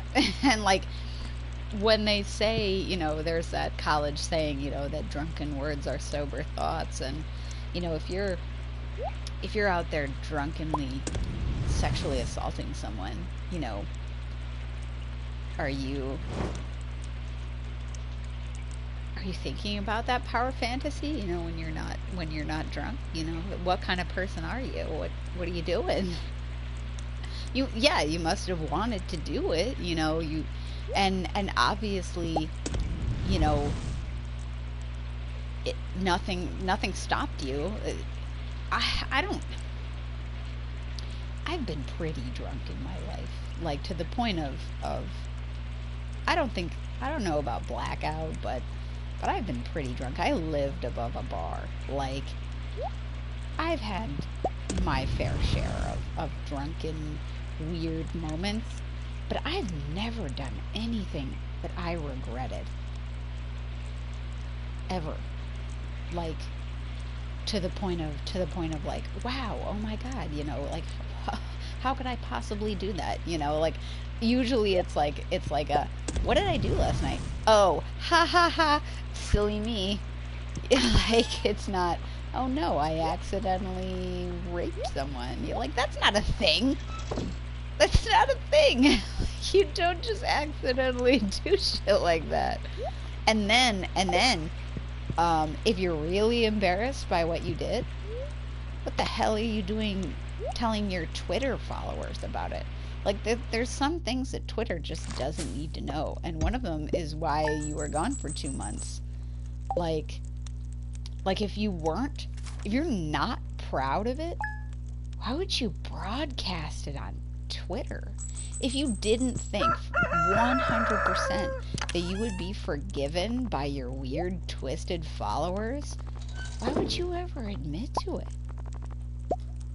Like, legitimately, this person must have known 100% that their followers did not consider that a deal breaker. And that's wild to me. Like, I can't imagine, you know, knowing beyond a shadow of a doubt that my Twitter followers weren't going to completely and utterly just abandon me because I did something abhorrent. And not only that, like, oh yes, I'm going to confess to this, and then I'm going to get rid of my Twitter. For what reason? Like, oh yes, to escape accountability. Like, and of course, like, they won't admit that they're escaping responsibility. They'll just word it some other way. That's wild to me as well.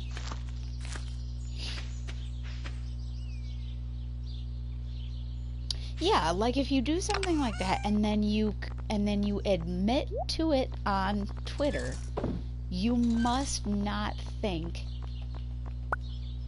that your actions were evil. Like you must not be utterly convinced. Oh no. Shit. Be utterly convinced that, you know, that this was wrong. Like, why would you admit to it if you didn't think it was wrong? Why would you, and then, why would you,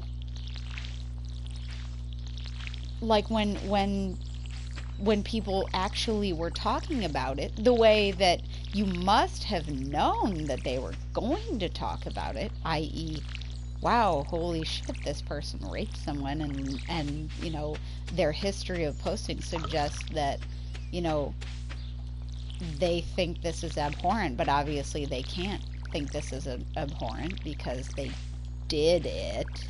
You know, they committed the very act which they railed against in fiction. You know, oh, if you write rape fiction, you must be a rapist.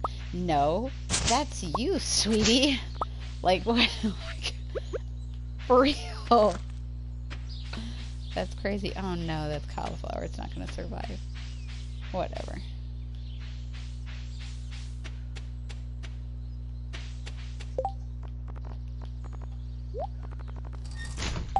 But yeah, that's how all that's going.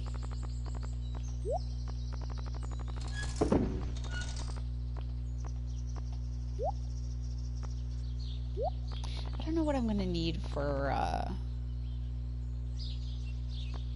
the luau. I'm gonna need something to put in so that the governor thinks that that the soup is good. Soup. Soup. Hey, cauliflower!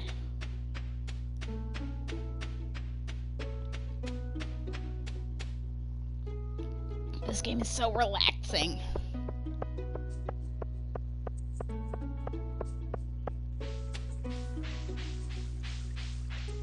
But thank God you don't have a Twitter because, like, sometimes I go on and I'm just like, ah, yes, I am on here for the specific purpose of talking about my stories and, you know, making sure that, that everyone has, what is that? Tiger trout and sunfish. I have a sunfish.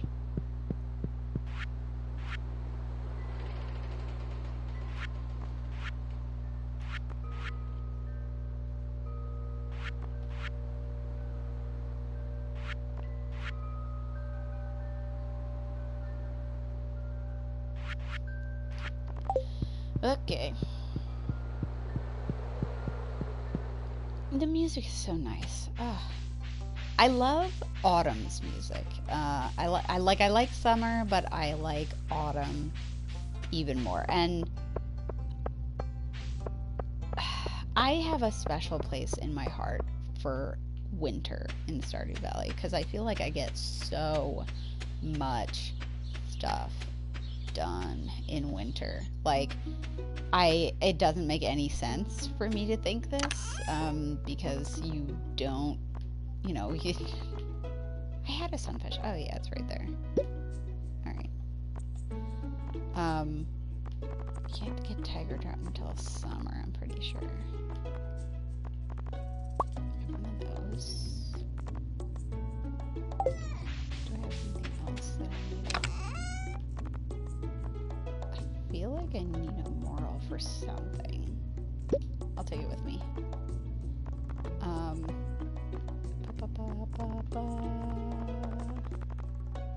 Can't remember. Boo-doo-doo-doo-doo-doo.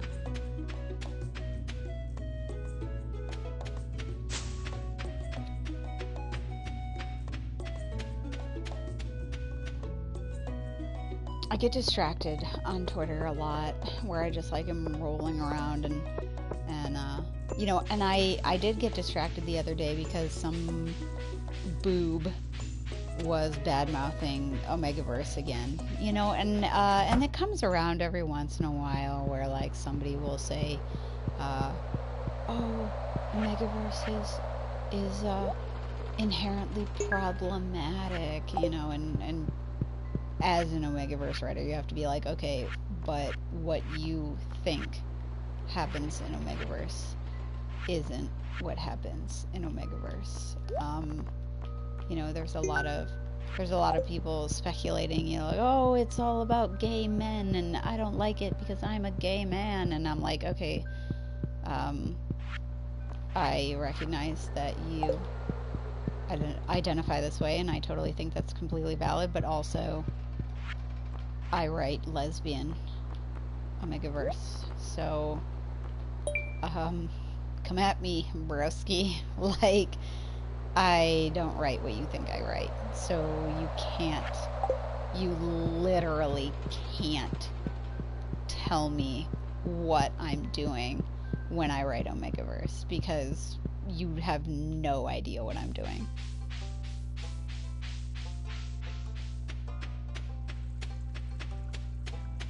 Awesome pirate lesbian Omegaverse.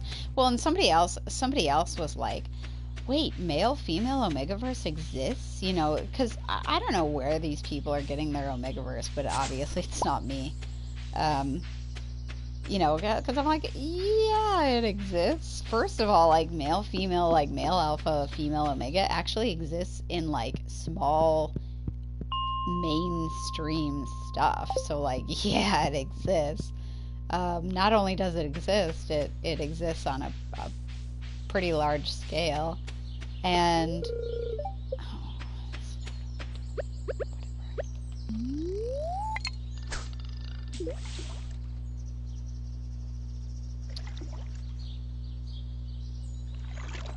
I do male female, like as in femme alpha male omega.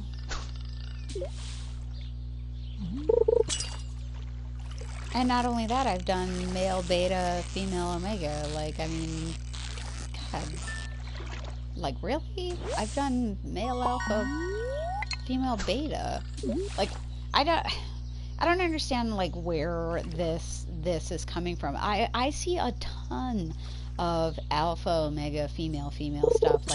Like with, the 100, with Supergirl, you know, the Klexa stuff is like really, really popular. So I don't really understand, you know, obviously if someone is looking at this stuff and they're like, and they think, oh, it's just, you know, it's transphobic, and, you know, you're just doing it because of, you know, the kink factor. It's like, first of all, yes, it's a kink trope, and second of all, it's not transphobic.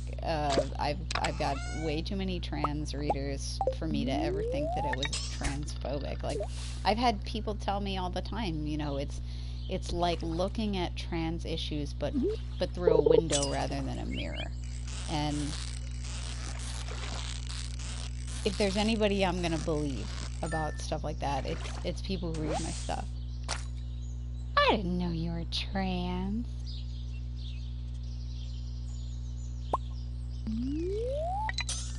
It's like that, yeah. Like you're looking at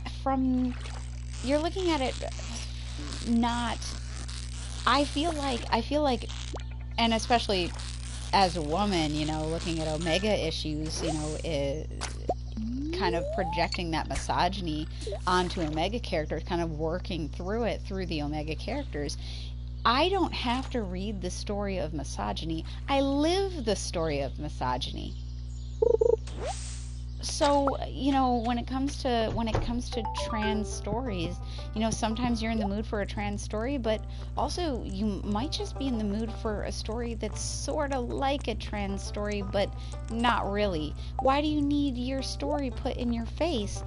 You live your story. you don't need to hear your story. You already have it. You already live it.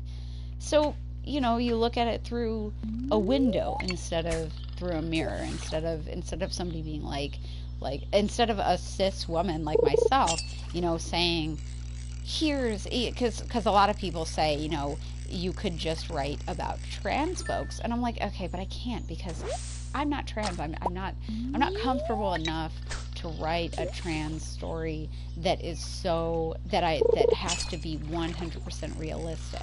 You know what I mean? Because, like, first of all, I do a lot of research. Um, that's a whole level of research that requires uh, it requires a very delicate touch. And why I say that is just because it is a human issue, and not every human sees things the same way. You know, not every trans person thinks that Omegaverse is transphobic, you know, but some of them might, you know. I especially see it.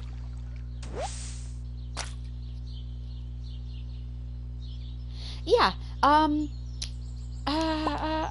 That came up where it was like, you know, if it's sort of like giving, um, and a lot of trans men feel this way. I noticed giving an Omega like feminine attributes and completely normalizing it and making it so that their body isn't, you know, out of the norm, and bodies that kind of resemble like a trans man's body, um, be completely and utterly acceptable to society, like the ability to present male but also theoretically give birth. um, that's nice, you know, to be seen as completely normal, you know, and to read this you know, if you're kind of like a soft non-binary but was AFAB, you know, like it's interesting to have those combined gender characteristics, and to have you know, a body type uh, that might resemble yours be portrayed in fiction as completely normal. And some Omegaverse has, you know, Omega males presenting with a vagina rather than the butt baby, the butt baby type. You know, so they don't experience dysphoria because their body is meant to be that way. This is how it was supposed to be, and you know, if they feel comfortable with that, they don't have to experience dysphoria. Which I think it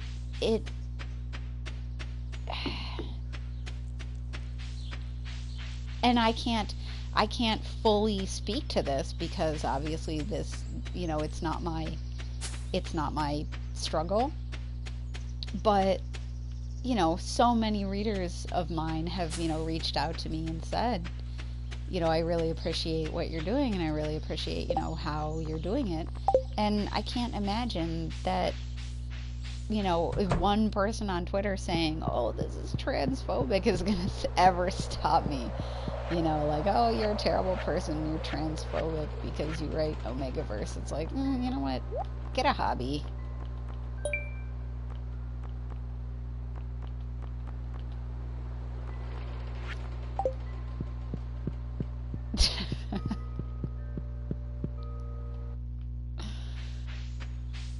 I feel like that's the trouble half the time. It's like they just don't have anything to do, so they just like rag on people for useless stuff. They're like, "Oh, I don't write stories, so I'm going to try to stop other people from writing stories." It's like, fuck off. Go find something better to do with your life. Go find a new book to read. Take up knitting. What? Why am all I get is trash?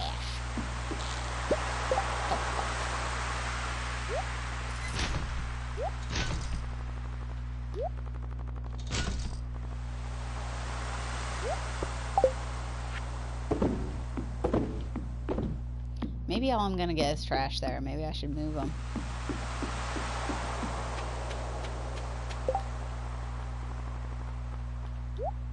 Oops.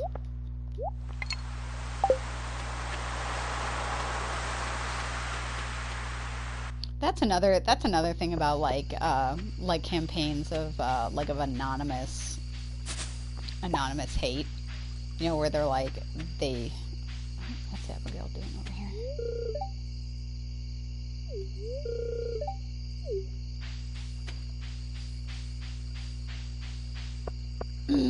Nobody likes fish.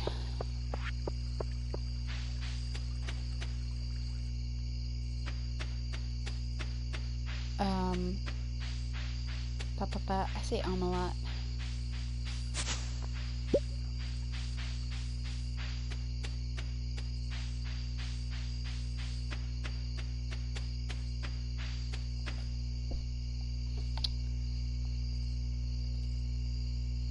You go nuts. I mean, ain't that the truth though? Like, and I feel like that's what happens to, you know, these people who just go out and they just spread this nastiness to creators. You know, they're listening to this little voice inside their head, and it's the wrong little voice. You know, telling them, oh, you better tell this person that, you know, they're wrong to write Omegaverse or something, you know, because how dare they be happy, I guess, I don't know. And this takes 8 days to mature, grows faster, plant a nearby, water harvest with the scythe. I don't think I have enough time for that. We'll try that next time. There's something to be said about, you know, making sure that you have your hands busy. There's something to be said about idle hands, you know, do the devil's work, because these people they just don't have enough to do. They're going after creators, they're going after people who are actually like making stuff, and you know, they send them anonymous hate.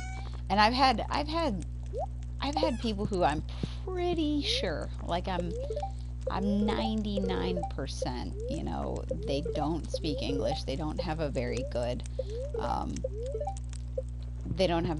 grasp over like what is okay for them to say. And they'll send me kind of like sort of inappropriate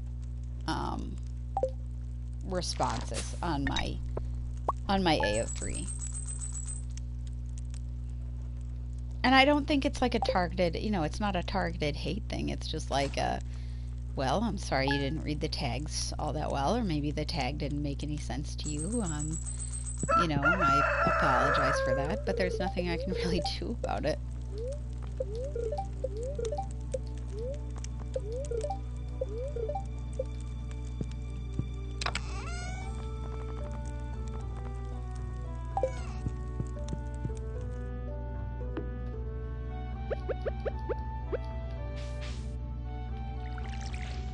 And beyond that, there's nothing that I'm willing to do about it. That's probably where I'm at with that.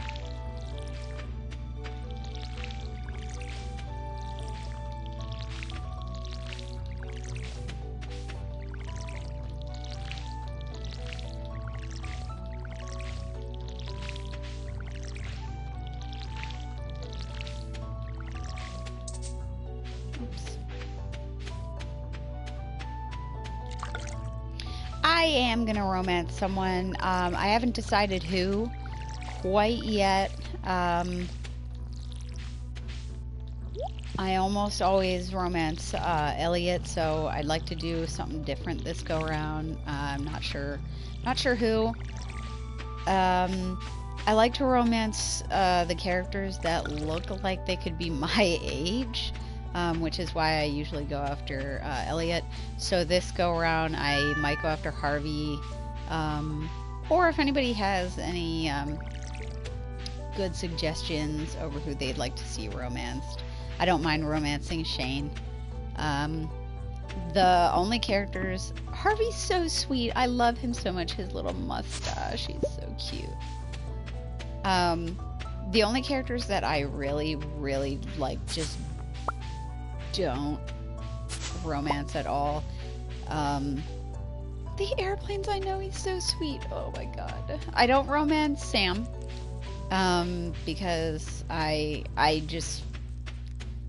don't know, he just seems really young. He really does.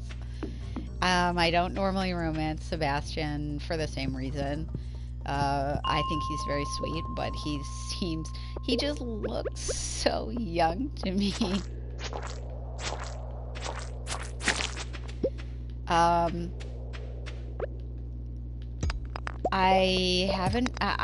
I do friendship with Haley. I don't romance Haley. Same reason. She just seems very young. Emily, I don't mind romancing. Abigail, I'm on the fence about, because she does seem like she's friends with Sebastian, but she just doesn't look as young as he does. I don't know what kind of, like, bias I have there, but...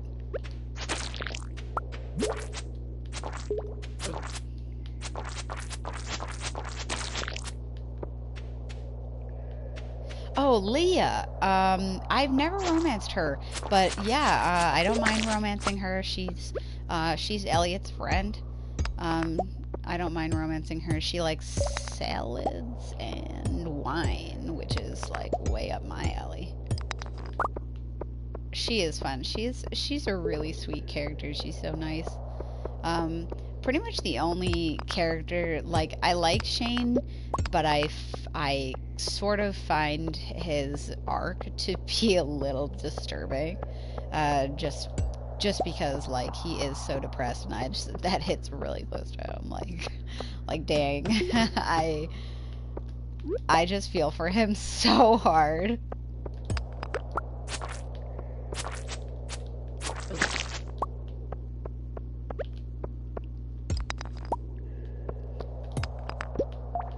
Yeah, he's like... Shane is almost too relatable. It's sort of sad.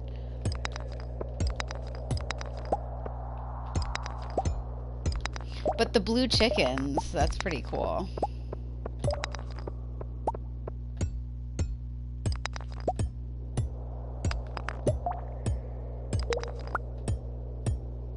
I don't know, I might do Harvey this time around. He likes pickles, and he's very sweet, so I definitely don't have a problem doing Harvey.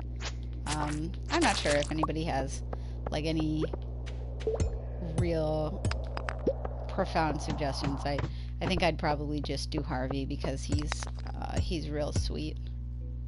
Oh, I know, you can pickle, like, almost anything. It's wild. And of course, like, it's all pickles, so, like, Harvey likes all of it. Like, he's just like, oh, yeah, pickles. I love pickles. With his little mustache. Oh, he's so cute. Nice, stupid little bees.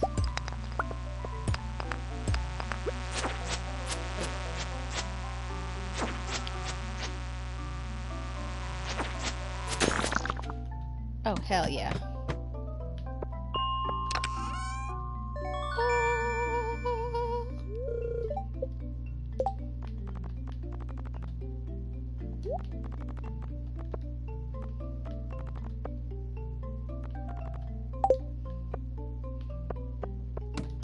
That worked out, didn't it?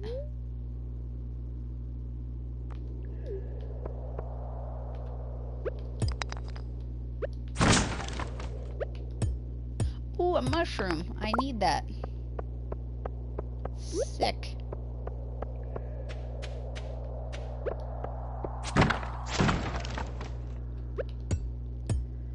I'm running out of energy. I have,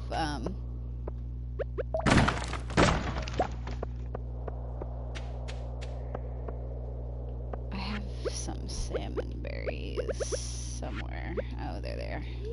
They don't give me much. I have the cookies. I might eat the cookies.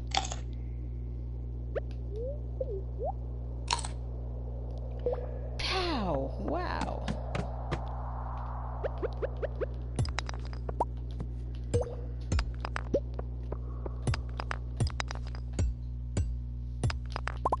Lots of copper ore down here.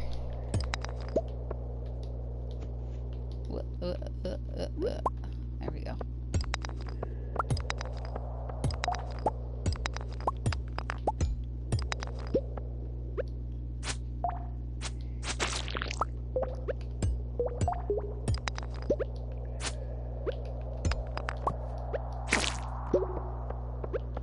I think my biggest challenge throughout like this whole pandemic crisis is definitely going to be making sure that I'm productive every day. Like, yeah, I have a lot of self-control on that front, and I do try to be as productive as humanly possible. But just trying to be productive on the right things is, I think, what's gonna be the most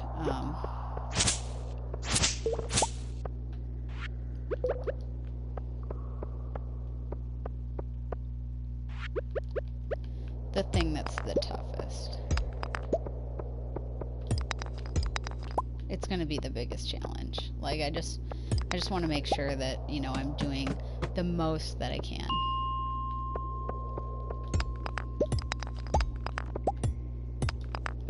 And it sounds funky because, like, people tell me all the time, they're like, oh, you have to rest. And I'm like, what the fuck is that?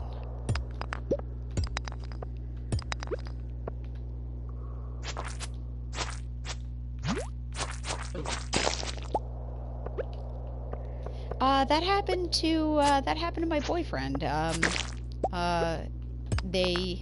His job wasn't sure if they were considered to be essential. And they assumed that they were, and turns out they're not. Which, you know, that's okay for him. He's gonna spend 2 weeks, you know, holed up in his house, and after 2 weeks is over, he can come hang out with me. So that would be nice. Holy shit, I hit the jackpot here. Lots of copper ore. We are so totally getting new tools soon. As long as I don't run out of energy trying to get all this. I have to eat this cave carrot.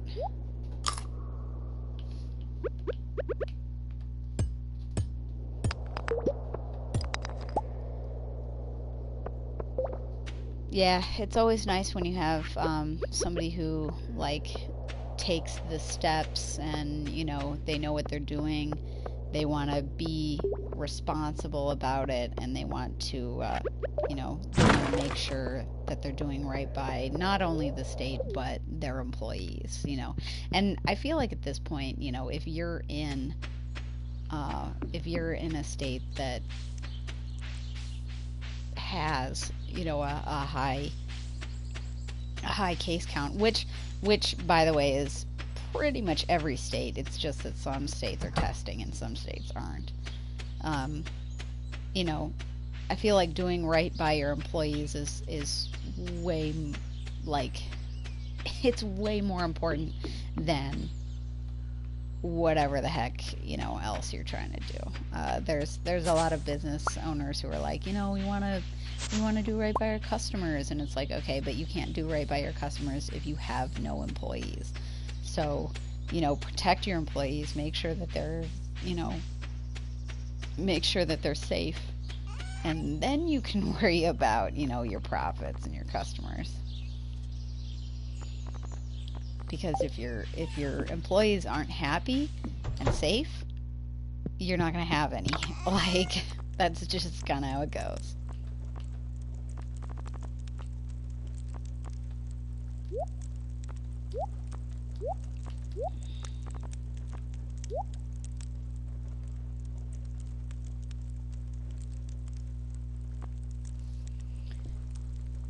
Yeah, technically I'm laid off I can collect unemployment. I haven't filled out the paperwork yet just because it says just file. If your last name starts with blah blah blah, file on Monday. If it's blah blah blah, file on Tuesday. If it's blah blah blah, file on Wednesday. So I'm just gonna file on the day that I'm supposed to, and we'll go from there.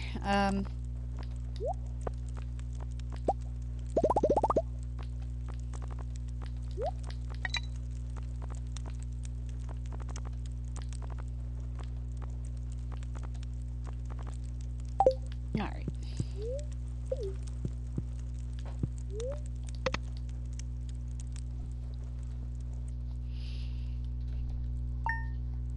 You know, my boss just doesn't like to use the words laid off because he doesn't want us to think, you know, that we're not coming back.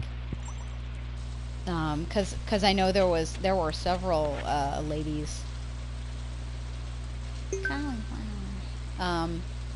There were several ladies that were like, well, how is this gonna work? You know, are we gonna have to apply for our jobs? You know, and my boss was like, no, not gonna have to apply for your job. Like, you have a job, it's here. Like,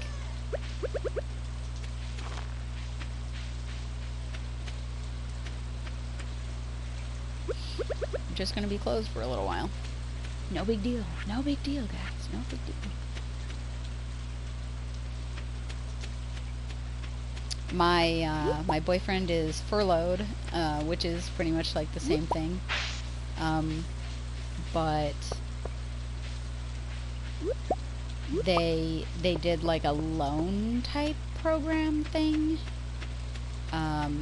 that would essentially make sure that they were paid for all of their time off, but they were not inhibited from getting unemployment. So not only are they receiving like a sort of loan type thing, they can also apply for unemployment. And his name starts with a letter that corresponds with my day as well. So we're just gonna file on the same day.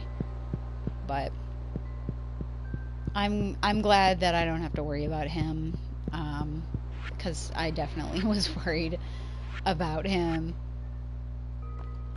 He's a really sweet guy, so I like to keep my eye on him, make sure he's not getting into trouble or getting a pandemic.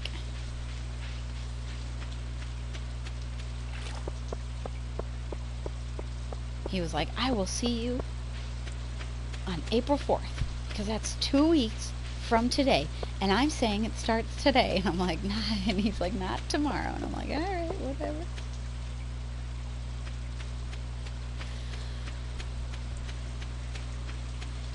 Woo!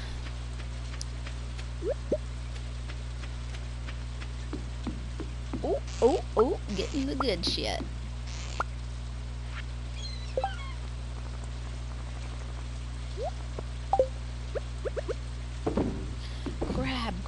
Crab.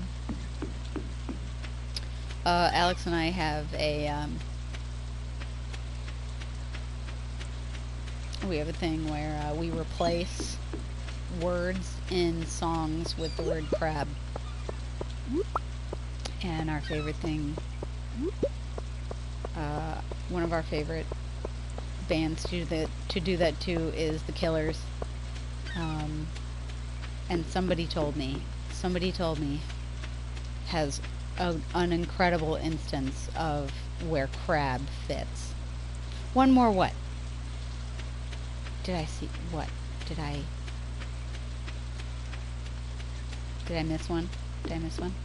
Purple thing. Where's the purple thing? Oh, you're right. And there's a muscle over here too. Oh no, my inventory. Shit. Oh well, I don't need this.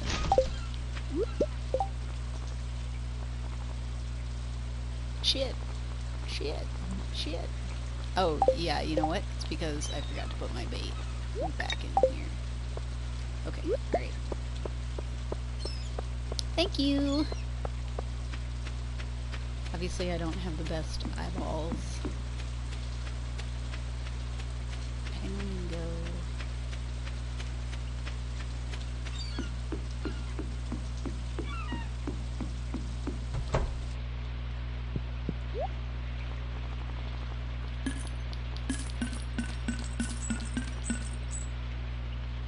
do that. I think you need 2,000 monies to get a good, to get copper on your,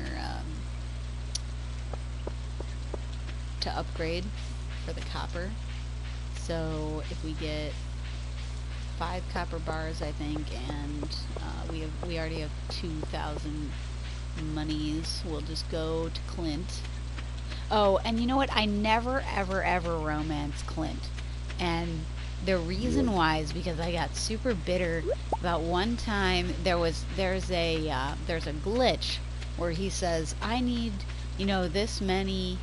Yeah, you can. You can. I think you can. I mean,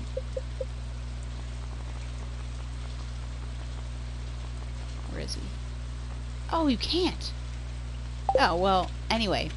I never even make friends with him because I get super bitter about, there was one time where he was like, I need, you know, 10 pieces of copper from the mine. And you're like, oh, okay, yeah, I can get 10 pieces of copper from the mine.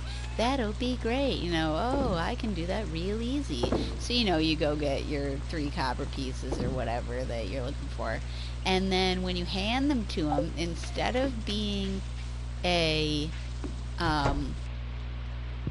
instead of registering as a quest and him being like, oh yes, you got those copper pieces from the mine, he will tell you to like get fucked because he hates those. Like in his for his friendship thing, he's like oh, I hate these, you know, and you're like, what? But you asked for them. So it was definitely a glitch, and I got super pissed off about it. You know what, and I'll bring some wood, because, you know, you never know if, like, things need wood or something, I don't know.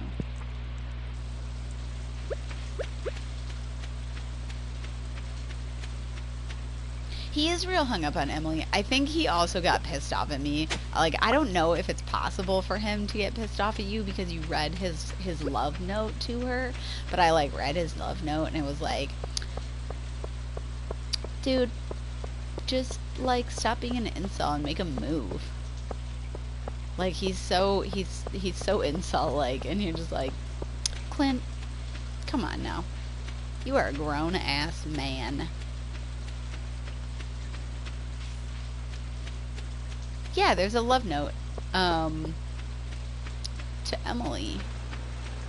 And you know what? I hate that you can't romance Lewis because, number one, daddy.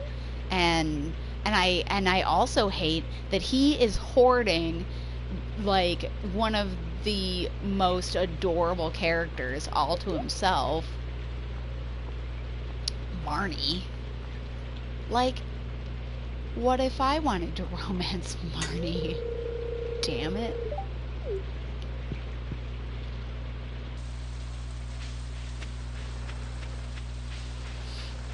She's so cute. She's so cute. Like, her sprite's not that cute, but her picture's, like, adorable. Like, how could I not want to romance Marnie? They make her really freaking cute. Let me see if I can't find that love letter. Because you can only read it once. It's this, I think. Ah. What? I swear to God. There's a love letter here. Maybe it has to... Yeah, I wish he was a real character too. I always wanted to, like, to figure out how to actually interact with him, but unfortunately he's like, he's not interactable. I wish an update would come out that would make him interactable.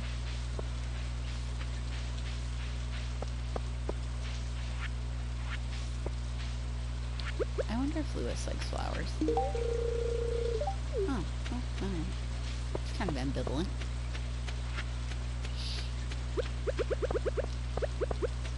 Let's go fishing. Make some real money.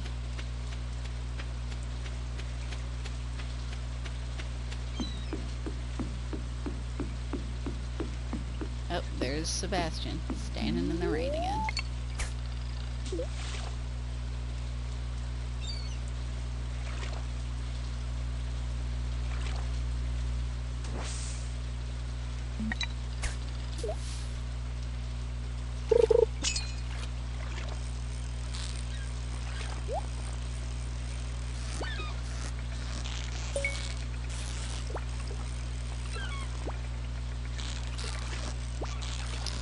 Alright, you have a good night as well. Thanks for stopping by the stream. Thanks for being so interactive. It's nice to be able to kind of have a back and forth, so I really appreciate that.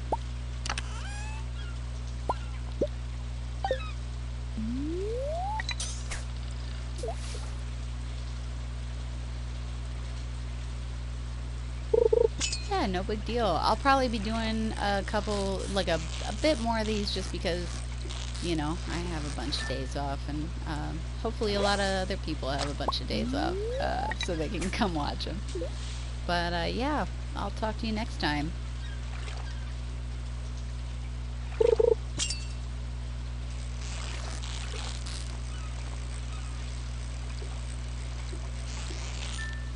And if anybody else has any questions, wanted to know anything, let me know. I see a couple people dropped in. We're just working on some nonsense here.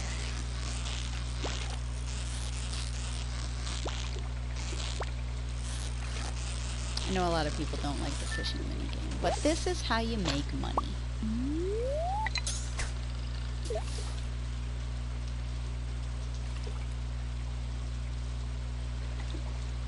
And this is how you get the community center done real easy.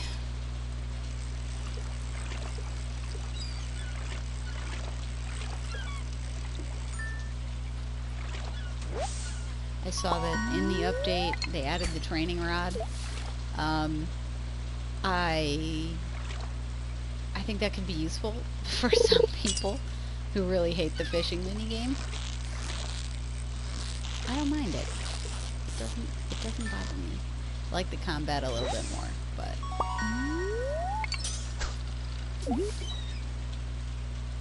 I find that the mines don't make me a whole hell of a lot of money because I like to save everything that I get out of them, and with the fish I don't have that like weird impulse to save everything.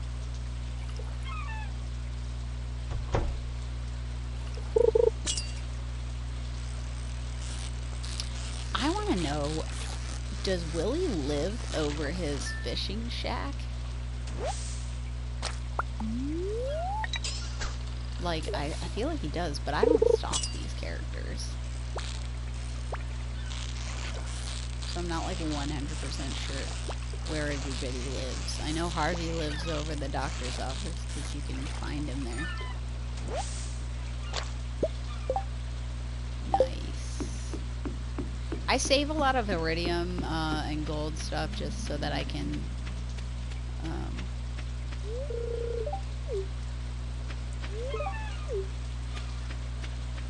have it for the little basket thing where you put all your stuff and you get points and you win. Of course, you can always make friends with Marnie and get the mayor's shorts, but that's not sporting.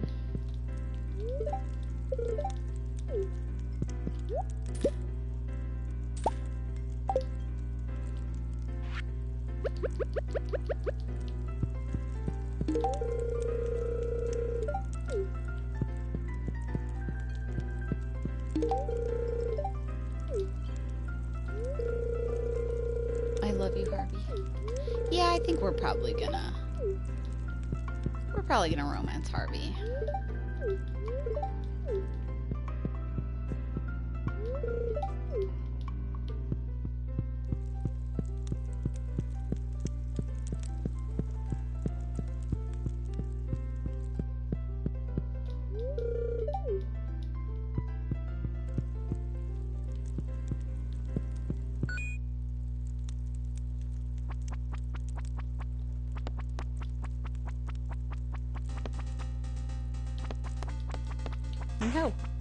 No. I hate doing this on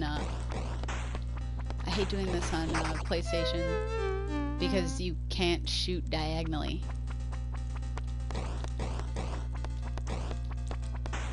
So everything gets really difficult because you can't shoot diagonally. Ah! Shit. And I always think I have more space between the little goblin dudes than I do. I suck at this.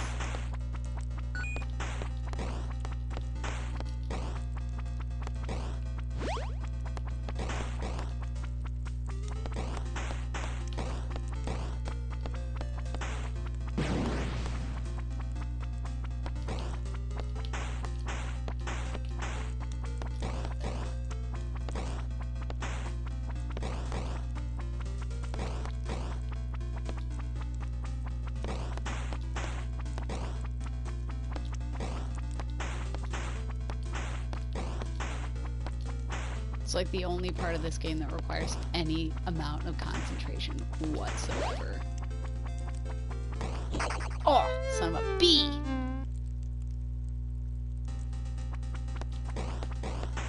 I've only ever won this game one time. And it was on PC. No! Fudge!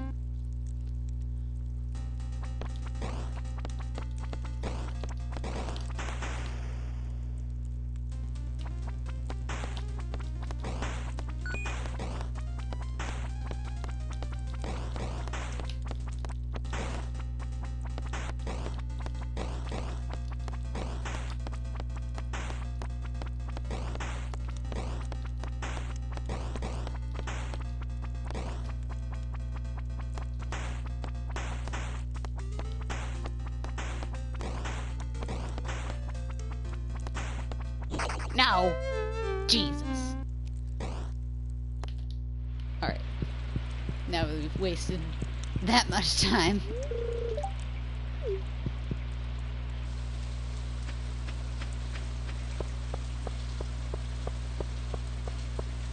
Alright, I think we have enough time for a pit stop. At the community center.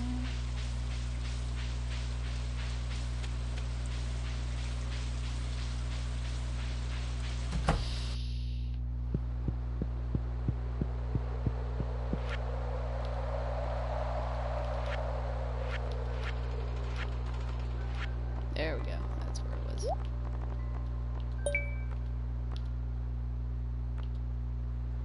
Walleye is an autumn night when it's raining. That one's a tough one.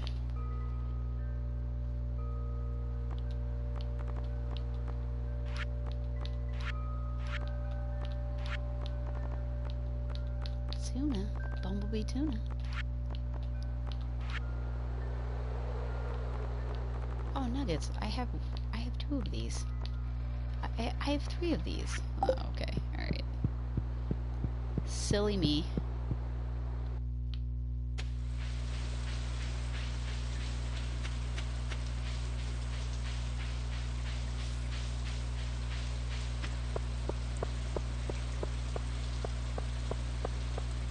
I don't really understand how people do the Walmart version where they just get a shitload of money and they pump it into like Walmart.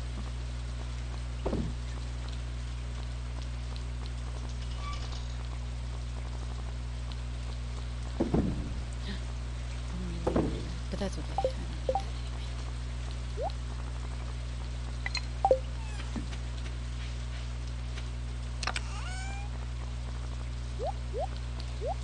I definitely don't understand how people sell their souls to the devil like that.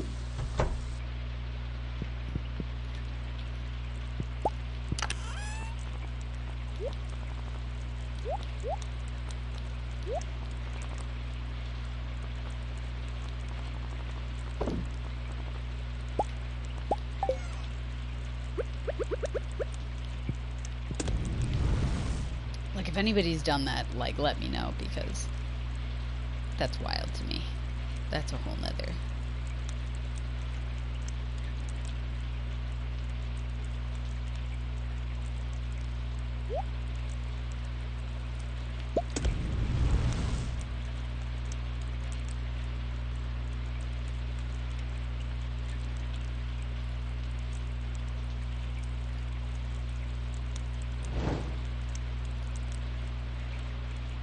Yep, I'm just standing here at 9 o'clock at night,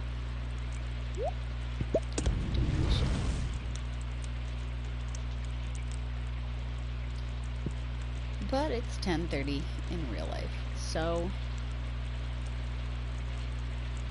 this is the last thing I'm going to be doing. And then I think we're turning in.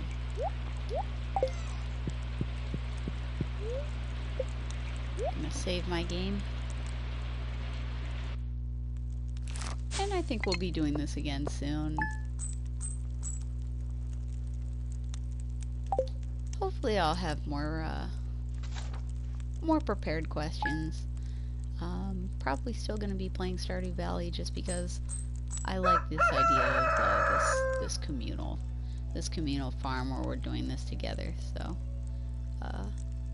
I'll see everybody next time, and thanks for coming.